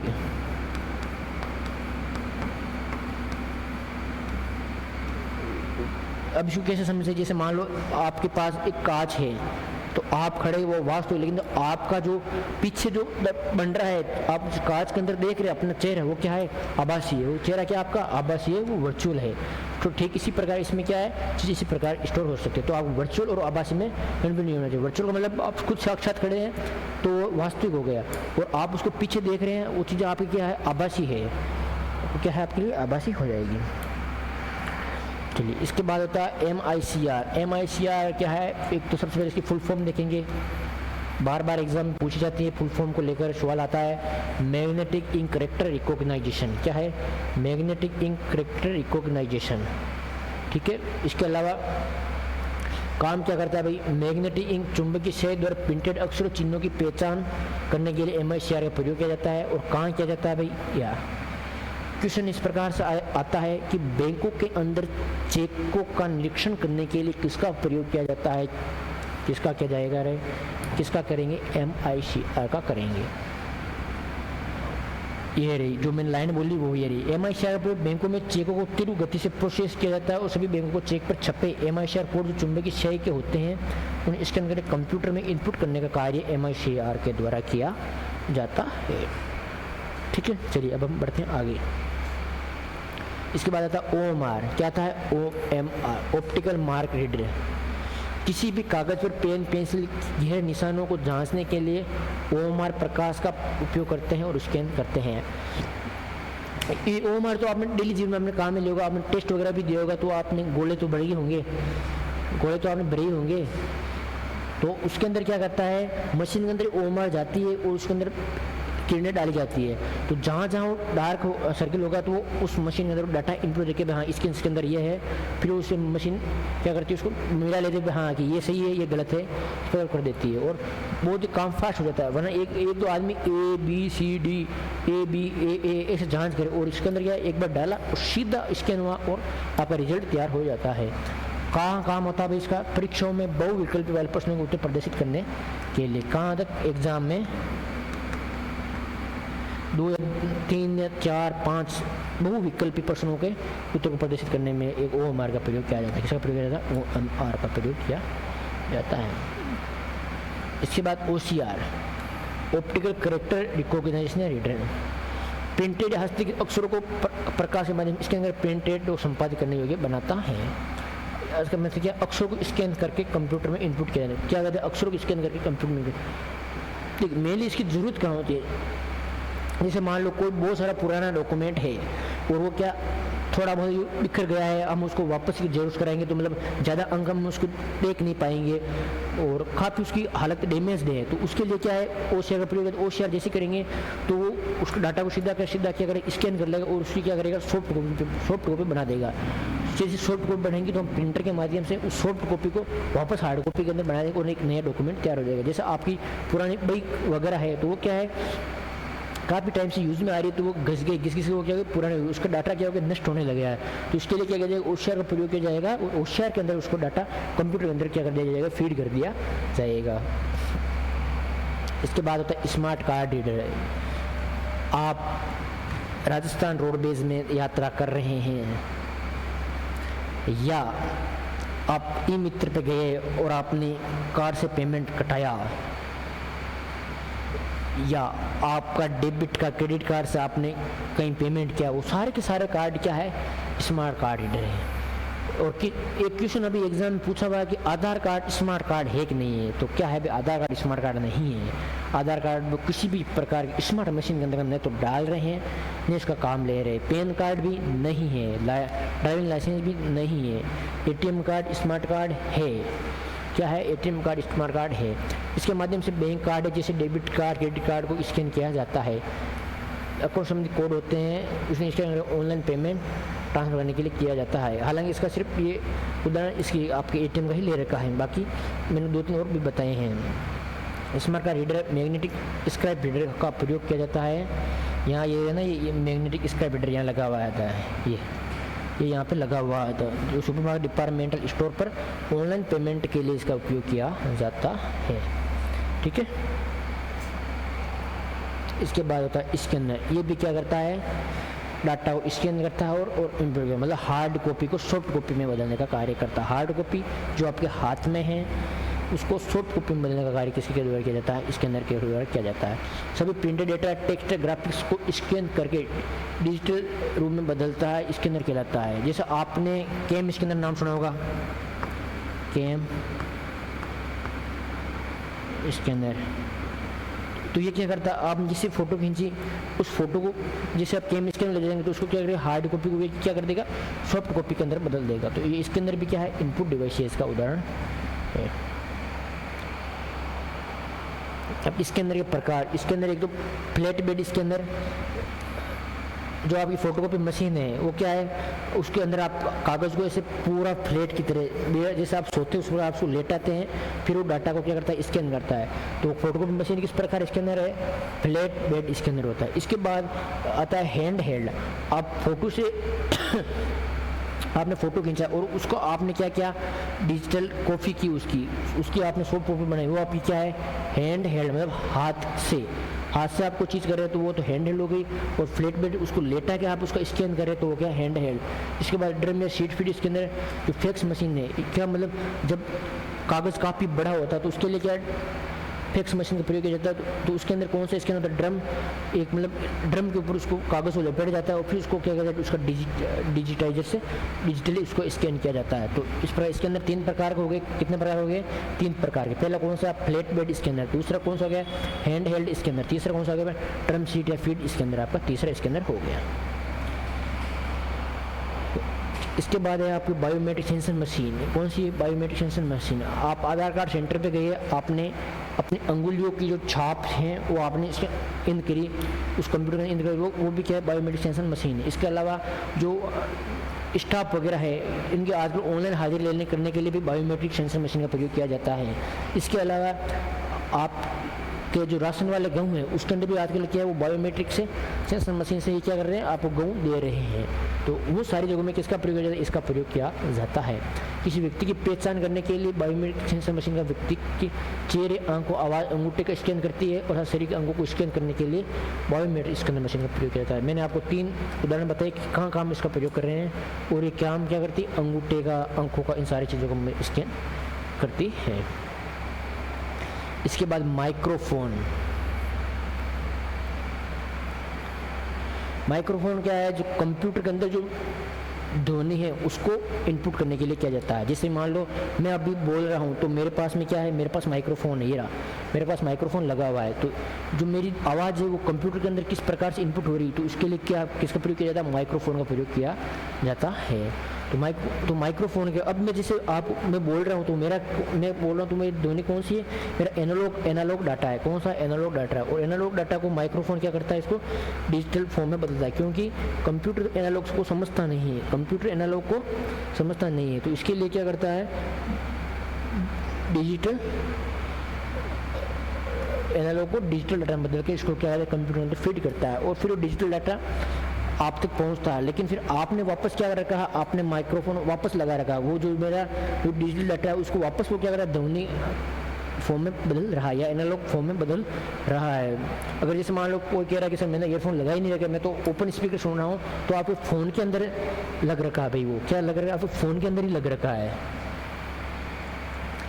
इसके बाद स्पीच रिकॉग्निशन सिस्टम, ये क्या है, स्पेशल सॉफ्टवेयर होता है, किसी व्यक्ति की ध्वनि को टेक्स्ट में बदलता है। आप इसको आप इस प्रकार समझ सकते हैं, जैसे आप गूगल टाइप कर रहे हैं और आप टाइप करते करते आप परेशान हो रहे हैं, तो आपने क्या किया, उसको वॉइस वाला सिस्टम किया और आपने जो बोला वो क्या लिख रहा है, जो बोल रहे हैं वो क्या कर रहे हैं, लिख रहे हैं।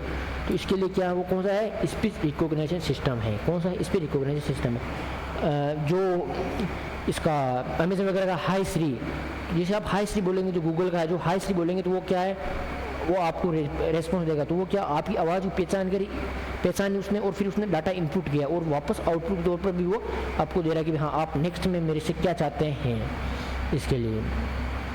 और ये किन के लिए, जब माउस और कीबोर्ड का प्रयोग हमारे पास नहीं है तो हम उस टाइम इसका प्रयोग कर सकते हैं। जैसे आप फ़ोन के अंदर डाटा फीड कर रहे हैं और आपके पास उसमें न तो माउस है न कीबोर्ड है, उसके अंदर आप बोल के डाटा फीड कर सकते हैं। इसके बाद आपकी शादी होगी, जैसे ही आपकी जॉब लगेगी तो आपकी शादी होगी। शादी के अंदर आप सबसे पहले क्या करेंगे, कैमरामैन को बुक करेंगे। किसको करेंगे, कैमरामैन को बुक करेंगे।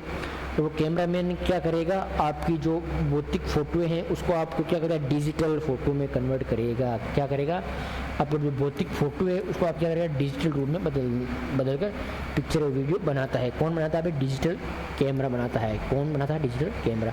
तो डिजिटल कैमरा भी क्या है, एक इनपुट डिवाइसेज है। क्या है, इनपुट डिवाइसेज है। इसके बाद वेब कैमरा। वीडियो कॉलिंग में वेब कैमरा का प्रयोग किया जाता है। किसमें? वीडियो कॉलिंग में वेब कैमरा। तो आपको डिजिटल उसमें क्या था, इनपुट करवाने के लिए। इसके अलावा MIDI फुल फॉर्म क्या हो गया? Musical instrument digital interface. जो म्यूजिक की जो ध्वनि है, जो एनालॉग ध्वनि, उसको क्या करेगा, डिजिटल में बदलेगा और फिर कंप्यूटर को देगा। संगीत वाद्य यंत्र की जो सूचनाओं को इलेक्ट्रॉनिक रूप में बदलता है, जैसे गिटार ड्रम में जो सूचना मिलती है, MIDI उसको प्राप्त कर डिजिटल रूप में बदलता है ये। और ये भी क्या है, इनपुट डिवाइसेस हैं। अभी तक जो हम बात कर रहे हैं वो सारी की सारी क्या है, इनपुट डिवाइसेस हैं। अब इसके बाद एक मेन आपकी इनपुट डिवाइस आती है, कीबोर्ड आती है। कौन सी आती है भाई? मेन इनपुट डिवाइस आपकी कीबोर्ड आती है। चलिए अब हम कीबोर्ड को आप समझते हैं। और कीबोर्ड को भी हम क्या कह सकते हैं, इसको भी प्राइमरी इनपुट डिवाइसेस कह सकते हैं। क्या कह सकते हैं? प्राइमरी इनपुट डिवाइसेस कह सकते हैं। सबसे पहले आप इस कीबोर्ड को आराम से देखिए, जिसने कीबोर्ड को नहीं देखा है। आराम से देखने के बाद इसमें कुंजियां हैं, उन कुंजियों में इधर क्या है, एस की का काम क्या है? आप कोई भी काम कर रहे हैं और उस काम से बाहर निकलना है आपको, इसके लिए एस की का प्रयोग किया जाता है। या जैसे मान लो आप यूट्यूब चला रहे हैं और आपके पापा ने आपको बोला कि भाई तेरे को पढ़ना है, यूट्यूब नहीं चलाना है। लेकिन आप क्या करें, यूट्यूब चला रहे हैं तो तुरंत आपके पिताजी कमरे के अंदर आ गए। क्या करें, आप कमरे के अंदर आ गए, जिससे आप एस की को प्रयोग करेंगे तो आपका जो यूट्यूब चलता है वो सारा का सारा क्या हो जाएगा, बंद हो जाएगा। तो मतलब एस की का इस्तेमाल कहाँ किया जाता है? पहले से चल रहे प्रोग्राम, क्या है, पहले से चल रहे प्रोग्राम से बाहर आने के लिए हम किसका प्रयोग करेंगे, एस की का प्रयोग करते हैं। इसके बाद F1 से लगाकर F12 ये क्या है, फंक्शन की है, फंक्शन कीज। क्या है ये? Function keys. कंप्यूटर में फंक्शन कीज है। इसके बाद आई है टैब, फिर एक की है स्पेस बार। स्पेस बार में खास बात क्या है कि सबसे बड़ी कुंजी है ये। क्या है ये? सबसे बड़ी कुंजी। सबसे बड़ी कुंजी किसकी है ये? कीबोर्ड की। काम क्या करती है भाई? टैब की और स्पेस बार की। कौन सी है ये? टैब की और स्पेस बार की क्या करती है? अक्षरों के बीच में स्पेस देने का काम करती है। अक्षरों के बीच में स्पेस देने का काम कैसे करती है? जैसे मैंने नाम लिखा, मेरा सीता राम, ये मैंने मेरा नाम लिख दिया, ठीक है। अब जैसे अब मेरा कर्सर है यहाँ पे, क्या है, अगर मैं स्पेस बार की दबाता हूँ,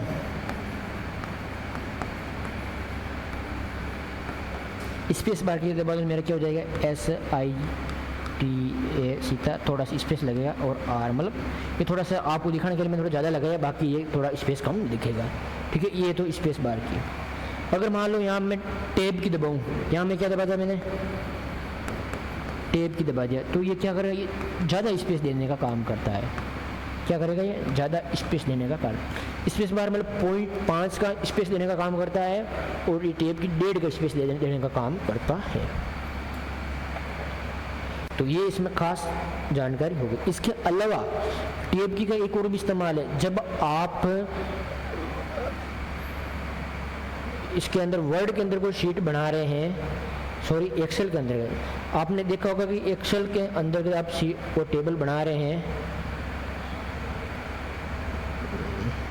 चलिए नहीं हो रहा ना, आपने वो टेबल बनाई, ये आपकी क्या है, एक्सेल शीट है। क्या है आपकी, एक्सेल शीट है। एक्सेल के शीट के अंदर जो कॉलम होता है उसको हम बोलते हैं सेल। क्या बोलते हैं हम इसको क्या बोलेंगे, सेल बोलते हैं। क्या बोलते हैं, सेल। जैसे मान लो आप यहाँ पर काम कर रहे हैं, और आप जैसे ही टैब की दबाएंगे तो आपका जो काम है कर्सर कहाँ चला जाएगा, अगले पे चला जाएगा। मतलब एक सेल से दूसरे सेल में जाने के लिए क्या कर रहा हूँ मैं, एक सेल से दूसरे सेल में जाने के लिए किसका प्रयोग कर रहा हूँ, टैब की का प्रयोग कर रहा हूँ। तो टैब की का एक ये भी एक इस्तेमाल है। चलिए इसके बाद है, यहाँ आपको दिख नहीं रहा ना, चलिए फिर एक मैं बताता हूँ, शिफ्ट की, कंट्रोल की, एल्ट की। उठाई मैंने, शिफ्ट,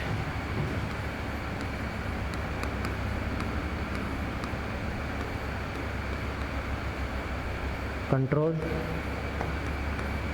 एल्ट। इन तीनों क्या कहते हैं? मॉडिफायर की।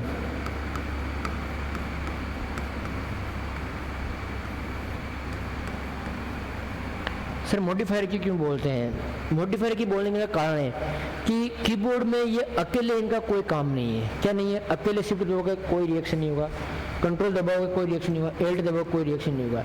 लेकिन आप जैसे ही इनका किसी के साथ इस्तेमाल करोगे तो ये क्या करेगा? किसी के साथ जब इसका इस्तेमाल करोगे तो ये कोई स्पेशल फंक्शन काम करेंगे। वो किस में काम करेंगे? शॉर्ट की में काम करेंगे। शॉर्ट कीज बनाएगी ये। क्या बनाएगी? Short keys. शॉर्ट कीज आपका अलग से टॉपिक है। जैसे मैं बताता हूँ, मैं करता हूँ, मैंने कंट्रोल दबाया, कंट्रोल के साथ जैसे मैं ए दबाऊंगा तो मेरा क्या होगा? डॉक्यूमेंट सेलेक्ट हो जाएगा।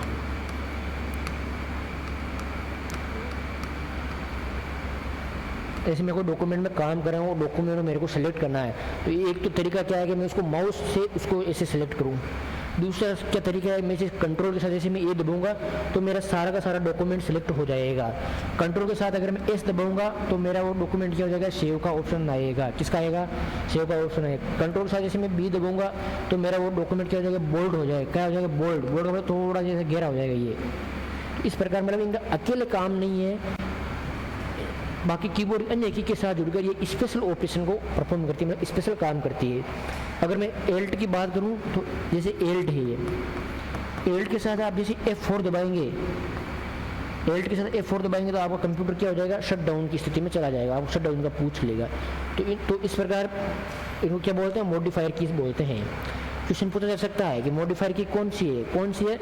शिफ्ट, कंट्रोल और एल्ट क्या है? मॉडिफायर की है। चलिए ये हो गया आपका। इसके बाद हम बात करते हैं आपके कैप्स लॉक का। किसकी बात करते हैं हम? कैप्स लॉक की। कैप्स लॉक क्या है?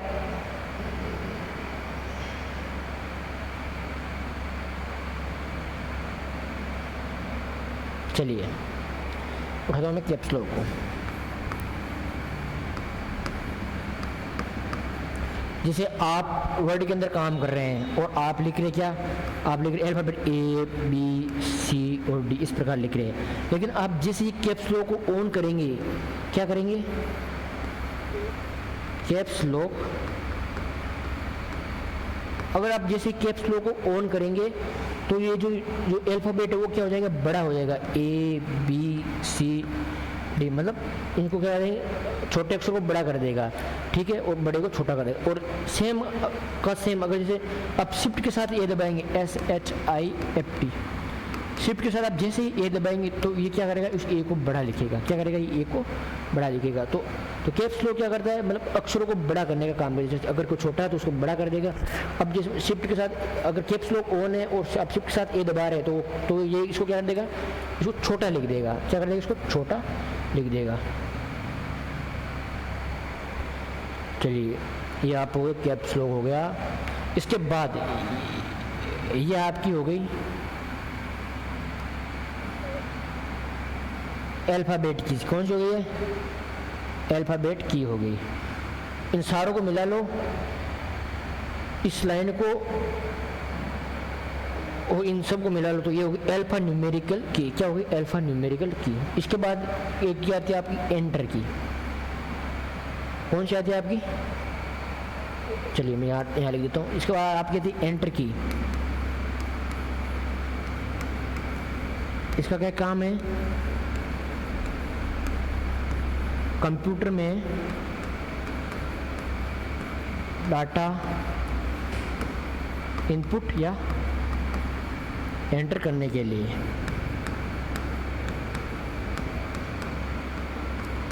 कि हाँ अब हमें ये काम करना है, अब ये इसको काम कर तो कंप्यूटर, तो इसके लिए हम किसका प्रयोग है? एंटर की का प्रयोग करेंगे।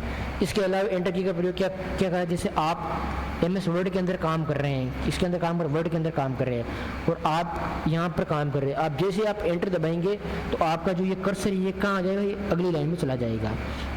वर्ड के अंदर एंटर की दबाते ही आपका कर्सर अगली लाइन में चला जाता है।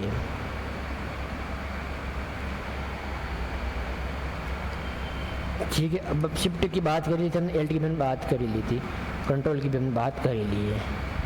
इसके बाद ये वर्ड की आती है, कौन सी आई थी? ये इधर इधर इधर और इधर, इनको बोलते हैं हम क्या? नेविगेशन की। क्या बोलते हैं इनको? नेविगेशन की।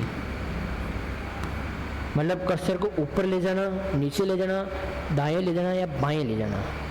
तो इसके लिए हम किसका प्रयोग करते हैं? नेविगेशन की का प्रयोग करते हैं। चलिए, इंसर्ट की, इंसर्ट की। फिर अगली आती है कौन सी? आप इंसर्ट की।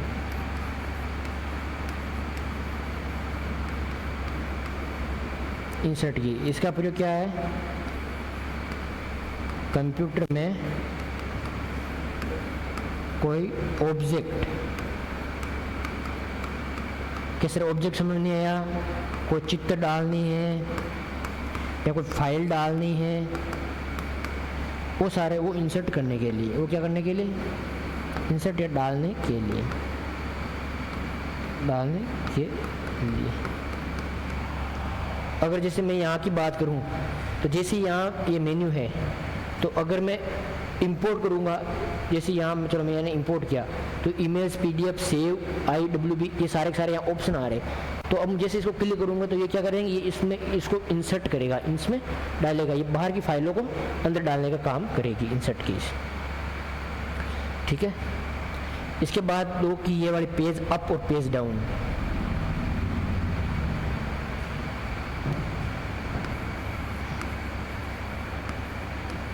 Page up, page down.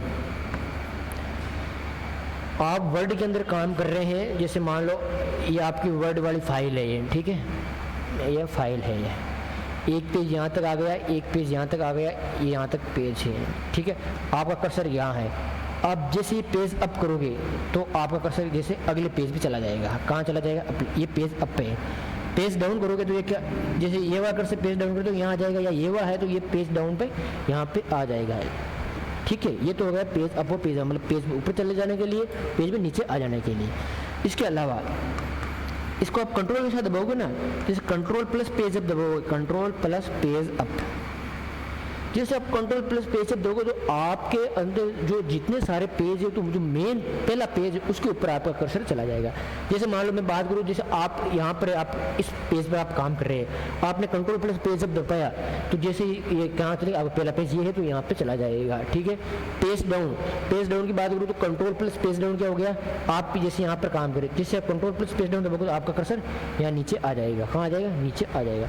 तो ये पेज अप और पेज डाउन की का काम है। ये बड़े तसल्ली से वीडियो को अगर समझना, एक बार नहीं दो बार देखना है, लेकिन समझना आपके एग्जाम में क्वेश्चन पूछा जाएगा। अभी मैं बताऊंगा किस प्रकार से क्वेश्चन पूछा जाएगा, चिंता मत करो, बने रहो बस। इसके बाद होम और एंड की।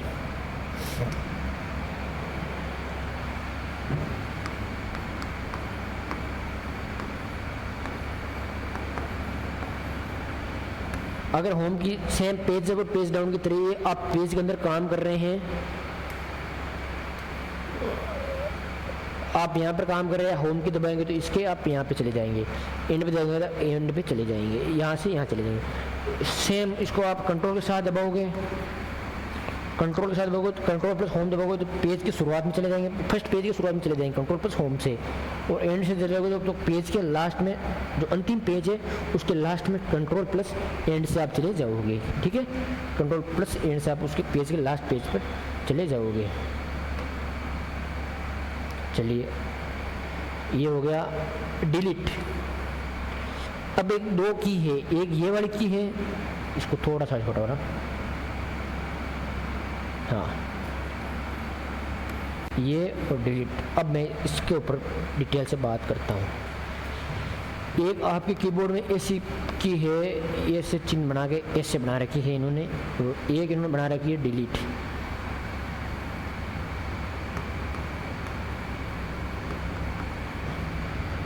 इसको हम बोलते हैं बैक स्पेस, इसको हम क्या बोलते हैं बैक स्पेस की, और इसको बोलते हैं डिलीट की। जैसे मैंने अपना नाम डाला, सॉरी सीतारामन नाम डाला,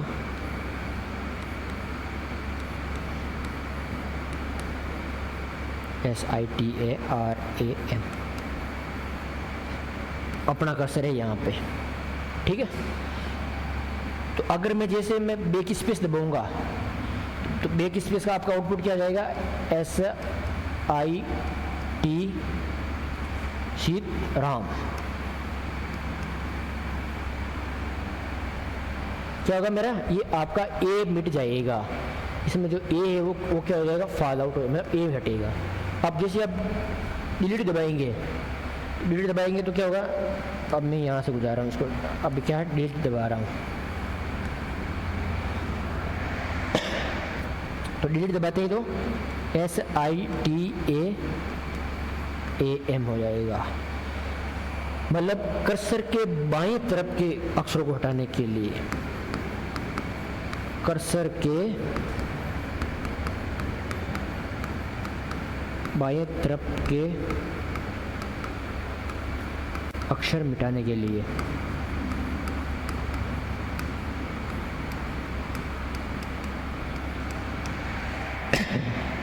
ठीक है, इसके बाद में डिलीट की का प्रयोग, तो डिलीट की का प्रयोग देखता हूं मैं, इसके लिखता हूं मैं कर्सर के दाएं तरफ के अक्षर मिटाने के लिए। तो दाएं तरफ के और बाएं तरफ के अक्षर मिटाने के लिए इस प्रकार के का प्रयोग किया जाता है। तो खास बात इसमें ध्यान रखने वाली यह है, ठीक है भाई। हालांकि दोनों का काम क्या है, चीज़ें मिटाना, काम क्या है, चीज़ें मिटाना। लेकिन अब कौन किस प्रकार या किस तरफ का अक्षर मिटाएगी, तो ये इस प्रकार से अक्षर मिटाएगी। अब जैसे मान लो एग्जामिनर में ये क्वेश्चन दे रहा है, ठीक है, और आपको ऑप्शन दे रहा है कि आपने एक बार बैक स्पेस की दबाई, क्या किया आपने, एक बार बैक स्पेस की दबाई, तो आउटपुट में आपकी स्क्रीन के ऊपर प्रदर्शित कौन सा होगा, तो भाई ये वाला होगा। आपने डिलीट की दबाई तो कौन सा होगा, ये वाला होगा। तो इस प्रकार आप बैक स्पेस और डिलीट की का इस्तेमाल करना सीख गए, ठीक है। चलिए अब कौन सी उतरी आपके,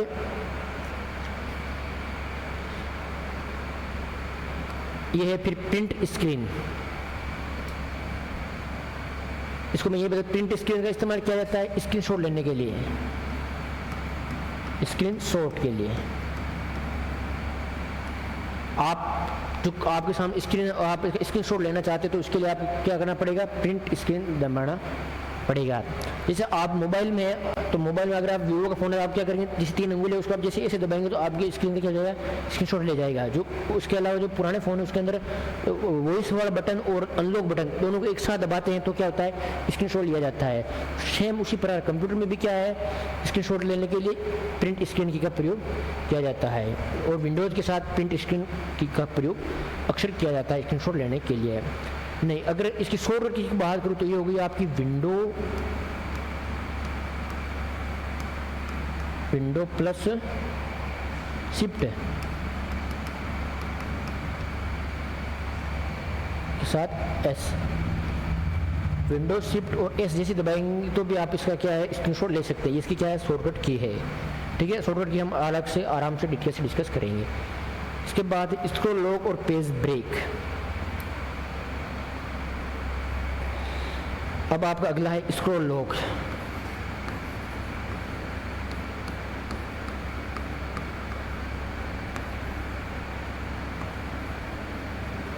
सॉरी,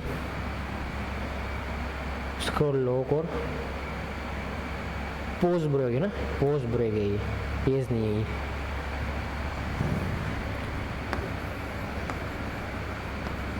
पोज ब्रेक दोनों के दोनों सेम ही बातें हैं, सेम ही बात, लेकिन काम सेम। जिस प्रकार बैक स्पेस की और हमने डिलीट की का अलग अलग पड़ा, सेम का सेम इसका भी यही चीज़ें हैं। आपके पास ये पेज है, क्या आपके पास में पेज है, ठीक है। आपने स्क्रॉल लॉक दबाएगा, जैसे बहुत सारे फाइलों का पेज है, आप इधर इसको स्क्रॉल करते रह रहे हैं। जैसे आप स्क्रॉल लॉक को दबाया तो मतलब ये, जैसे मान लो आप स्क्रॉल लॉक दबाया और इस पेज को अपने होल्ड किया, इस पेज को अपने क्या किया, होल्ड कर, ये वाला पेज आपका क्या हो गया, होल्ड हो गया, ठीक है, होल्ड पेज। अब बहुत सारे पेज है, आपने पेज ब्रेक दबाया और ये वाला पेज ब्रेक हुआ तो मतलब ये वाला पेज आपकी क्या लॉक हो गया। मतलब एक बार जैसे आप दबाओगे तो ये वाला मतलब पेज आपकी क्या आ जाएगा, वहीं का वहीं रुक जाएगा, ठीक है। ये तो है सेम, उनका सेम काम हो रहा है, ठीक है। अब अलग काम क्यों हो रहा है, जब आप स्क्रॉल लॉक दबा के किसी पेज को रोक रहे हो तो अगर उस पेज को वापस चलाना है तो आपको क्या करना पड़ेगा, वापस स्क्रॉल लॉक ही दबाना पड़ेगा। लेकिन अगर आप पेज ब्रेक लगा के कोई पेज को रोक रहे हो, पोस्ट ब्रेक लगा के आप कोई पेज को रोक रहे हो तो वापस आप कीबोर्ड की कौन सी भी की दबाओगे तो वो ऑप्शन इनएक्टिव हो जाएगा, ठीक है। तो इसको वापस इनएक्टिव करने के लिए क्या करना पड़ता है, इसको वापस इनएक्टिव करने के लिए आपको अगेन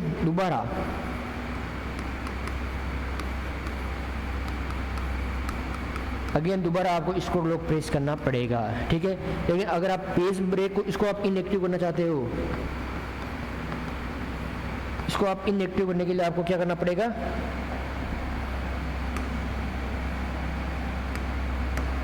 इसको आप इनएक्टिव करने के लिए आपको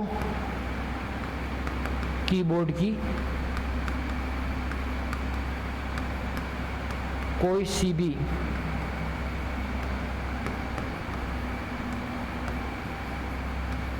की प्रेस करके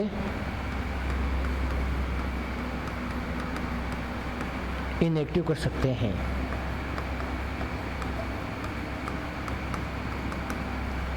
कीबोर्ड कौन सी भी की प्रेस करके एक्टिव कर सकते हैं, ठीक है। तो ये स्क्रॉल लॉक और एक पेज ब्रेक का अपन इसको एग्जांपल देख लिया है। चलो यहाँ तक आपका कीबोर्ड हो गया खत्म। चलिए हाँ, F1 से F1 की बच्ची इसको भी हम बता दूंगा, अभी करवाएंगे। अब कीबोर्ड के अंदर आती है ये वाला पोर्शन, इस पोर्शन में हम क्या बोलते हैं, न्यूमेरिक कीपैड। क्या बोलते हैं,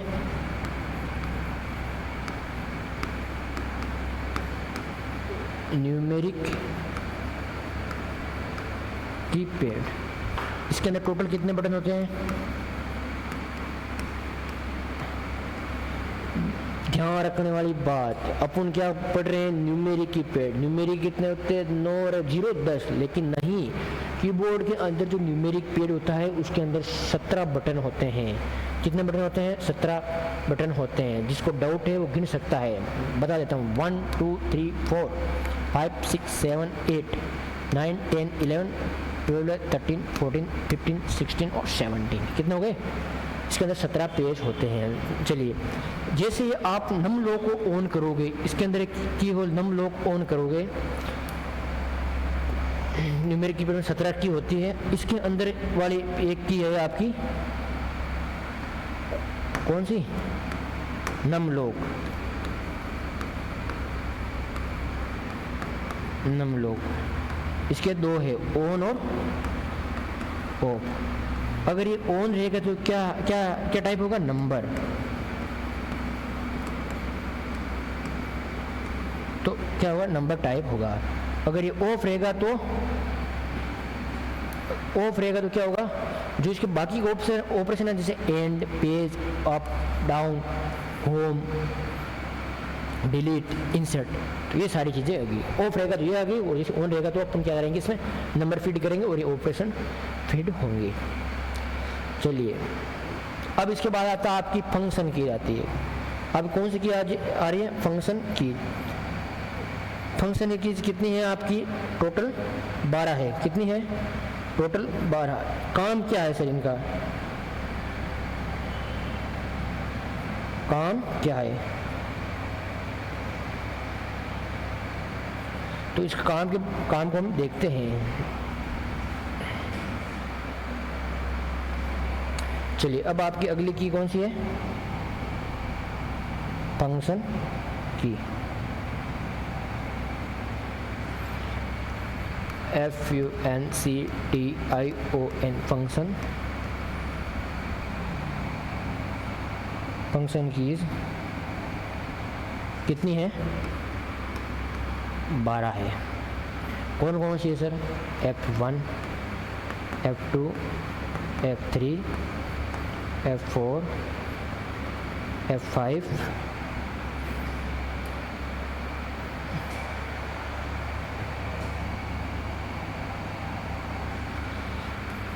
F6, F7, F8, F9, F10,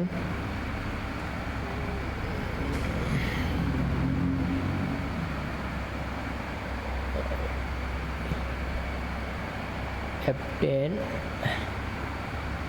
F11 और F12 है, हो गई 12। चलिए F1 किसके लिए काम आती है, आपको स्क्रीन के ऊपर कोई मदद चाहिए, क्या चाहिए, कोई मदद चाहिए, उसके लिए काम आती है F1। किसके लिए, सॉरी हेल्प के लिए, क्या मदद, हेल्प के लिए। जैसे आपको समझ, अब कोई फंक्शन है कंप्यूटर का, आपको समझ में नहीं आ रहा है, आप नए नए हैं तो आपको उससे संबंधित मदद लेनी है, तो आप क्या करेंगे, F1 की दबाएं। F2 रीनेम, रीनेम का मतलब क्या हो गया कि आपके कंप्यूटर के अंदर कोई फोल्डर सेव है, जैसे फोल्डर सेव है आपका डॉट फाइल, और आप उसको दोबारा नाम डालना चाह रहे हैं, तो उसके लिए आप रीनेम की का प्रयोग करेंगे। किसका करेंगे, रीनेम की का प्रयोग करेंगे।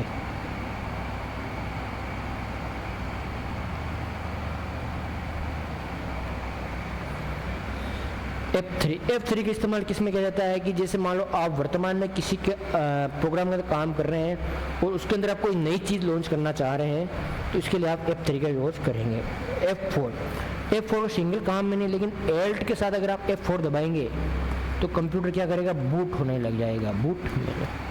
बूट में चला, नहीं sorry, F4 control Alt plus F4, Alt plus F4 करेंगे तो आपकी जो वर्तमान की जिस विंडो में आप काम कर रहे हैं वो बंद हो जाएगी, मतलब आप होम में चले जाएंगे, होम में चले जाएंगे। ये वाली वो वाली की जो एस की है, एस की और F4 में बात ये है कि एस की आप जैसे दबाओगे तो 1 बाय 1 स्टेप बाय स्टेप पीछे जाता है आदमी, ठीक है। जिस प्रकार जैसे यहाँ पर आप देखोगे, आपने एरो था, जब आप एरो के बाद आप स्टेप बाय स्टेप पीछे जाते हैं, तो ठीक है उसी प्रकार एस की में भी क्या हुआ, स्टेप बाय स्टेप पीछे जाएंगे। लेकिन F4 में Alt प्लस F4 में क्या हुआ, पूरा का पूरा ही होम पे चले जाएंगे। इसको समझने के लिए आप देख लीजिए, जैसे आपकी जो मोबाइल स्क्रीन है, आपके मोबाइल स्क्रीन पे बटन होते हैं, एक तो ये वाला बटन होता है और एक ये वाला बटन होता है, ठीक है। तो जो ये वाला बटन है, ये तो आप इसको एस की के तौर पर इस्तेमाल कर सकते हैं, और इसको आप Alt प्लस F4 के तौर पे इसको आप इस्तेमाल कर सकते हैं। और एक बार बटन आप ये होता है जिसको हमें स्लाइडर दिखाता है। तो सेम का सेम कंप्यूटर के अंदर ये चीज़ें हैं। उसके बाद F5 पे रिफ्रेश के लिए, F5 क्या, रिफ्रेश के लिए आप सिस्टम बार बार हैंग हो रहा है तो आप उसको क्या रिफ्रेश करोगे तो रैम के अंदर जो अननेसेसरी डेटा है वो क्या आपका हट जाएगा, चला जाएगा, और आपका सिस्टम अच्छी तरीके से काम करेगा। इसके बाद F6 क्या है कि आप ब्राउज़र के अंदर काम कर रहे हैं, ब्राउज़र में एड्रेस बार में जाने के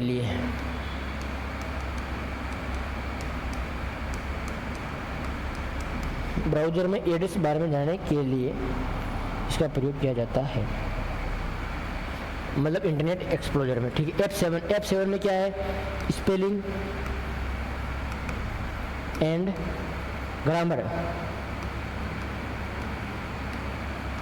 चेकिंग, स्पेलिंग ग्रामर चेकिंग। आप वर्ड के अंदर काम कर रहे हैं, आपने जैसे मान लो आपने होम की मीनिंग डाली, HOME, होम की मीनिंग डाली, लेकिन जैसे आप HAME डाल दी, ठीक है, फिर आप क्या करेंगे, F7 प्रेस करेंगे। F7 प्रेस करेंगे तो आपको वो क्या करेगा, ऑप्शन देगा कि भाई HAME तो नहीं होता, लेकिन HOME होम जरूर होता है। तो इसके लिए फिर क्या है, F7 का का इस्तेमाल किया जाता है। फिर F8 का प्रयोग किया जाता है एक्सटेंडेड मोड ऑन करने के लिए। सॉरी हिंदी में लिख देता हूँ मैं, एक्सटेंडेड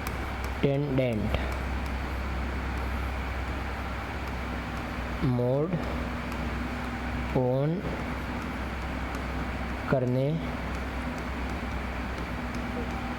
एक्सटेंडेड मोड ऑन करने के लिए किसका एक्सटेंडेड मोड ऑन करने के लिए इसका प्रयोग किया जाता है। F9 किस में है? माइक्रोसॉफ्ट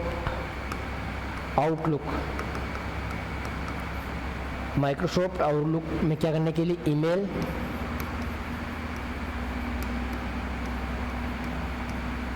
सेंड एंड रिसीव,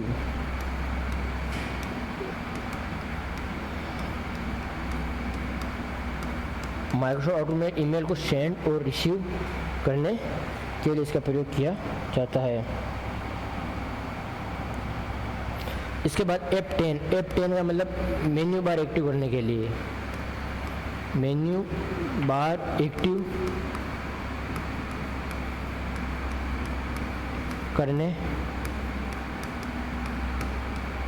के लिए।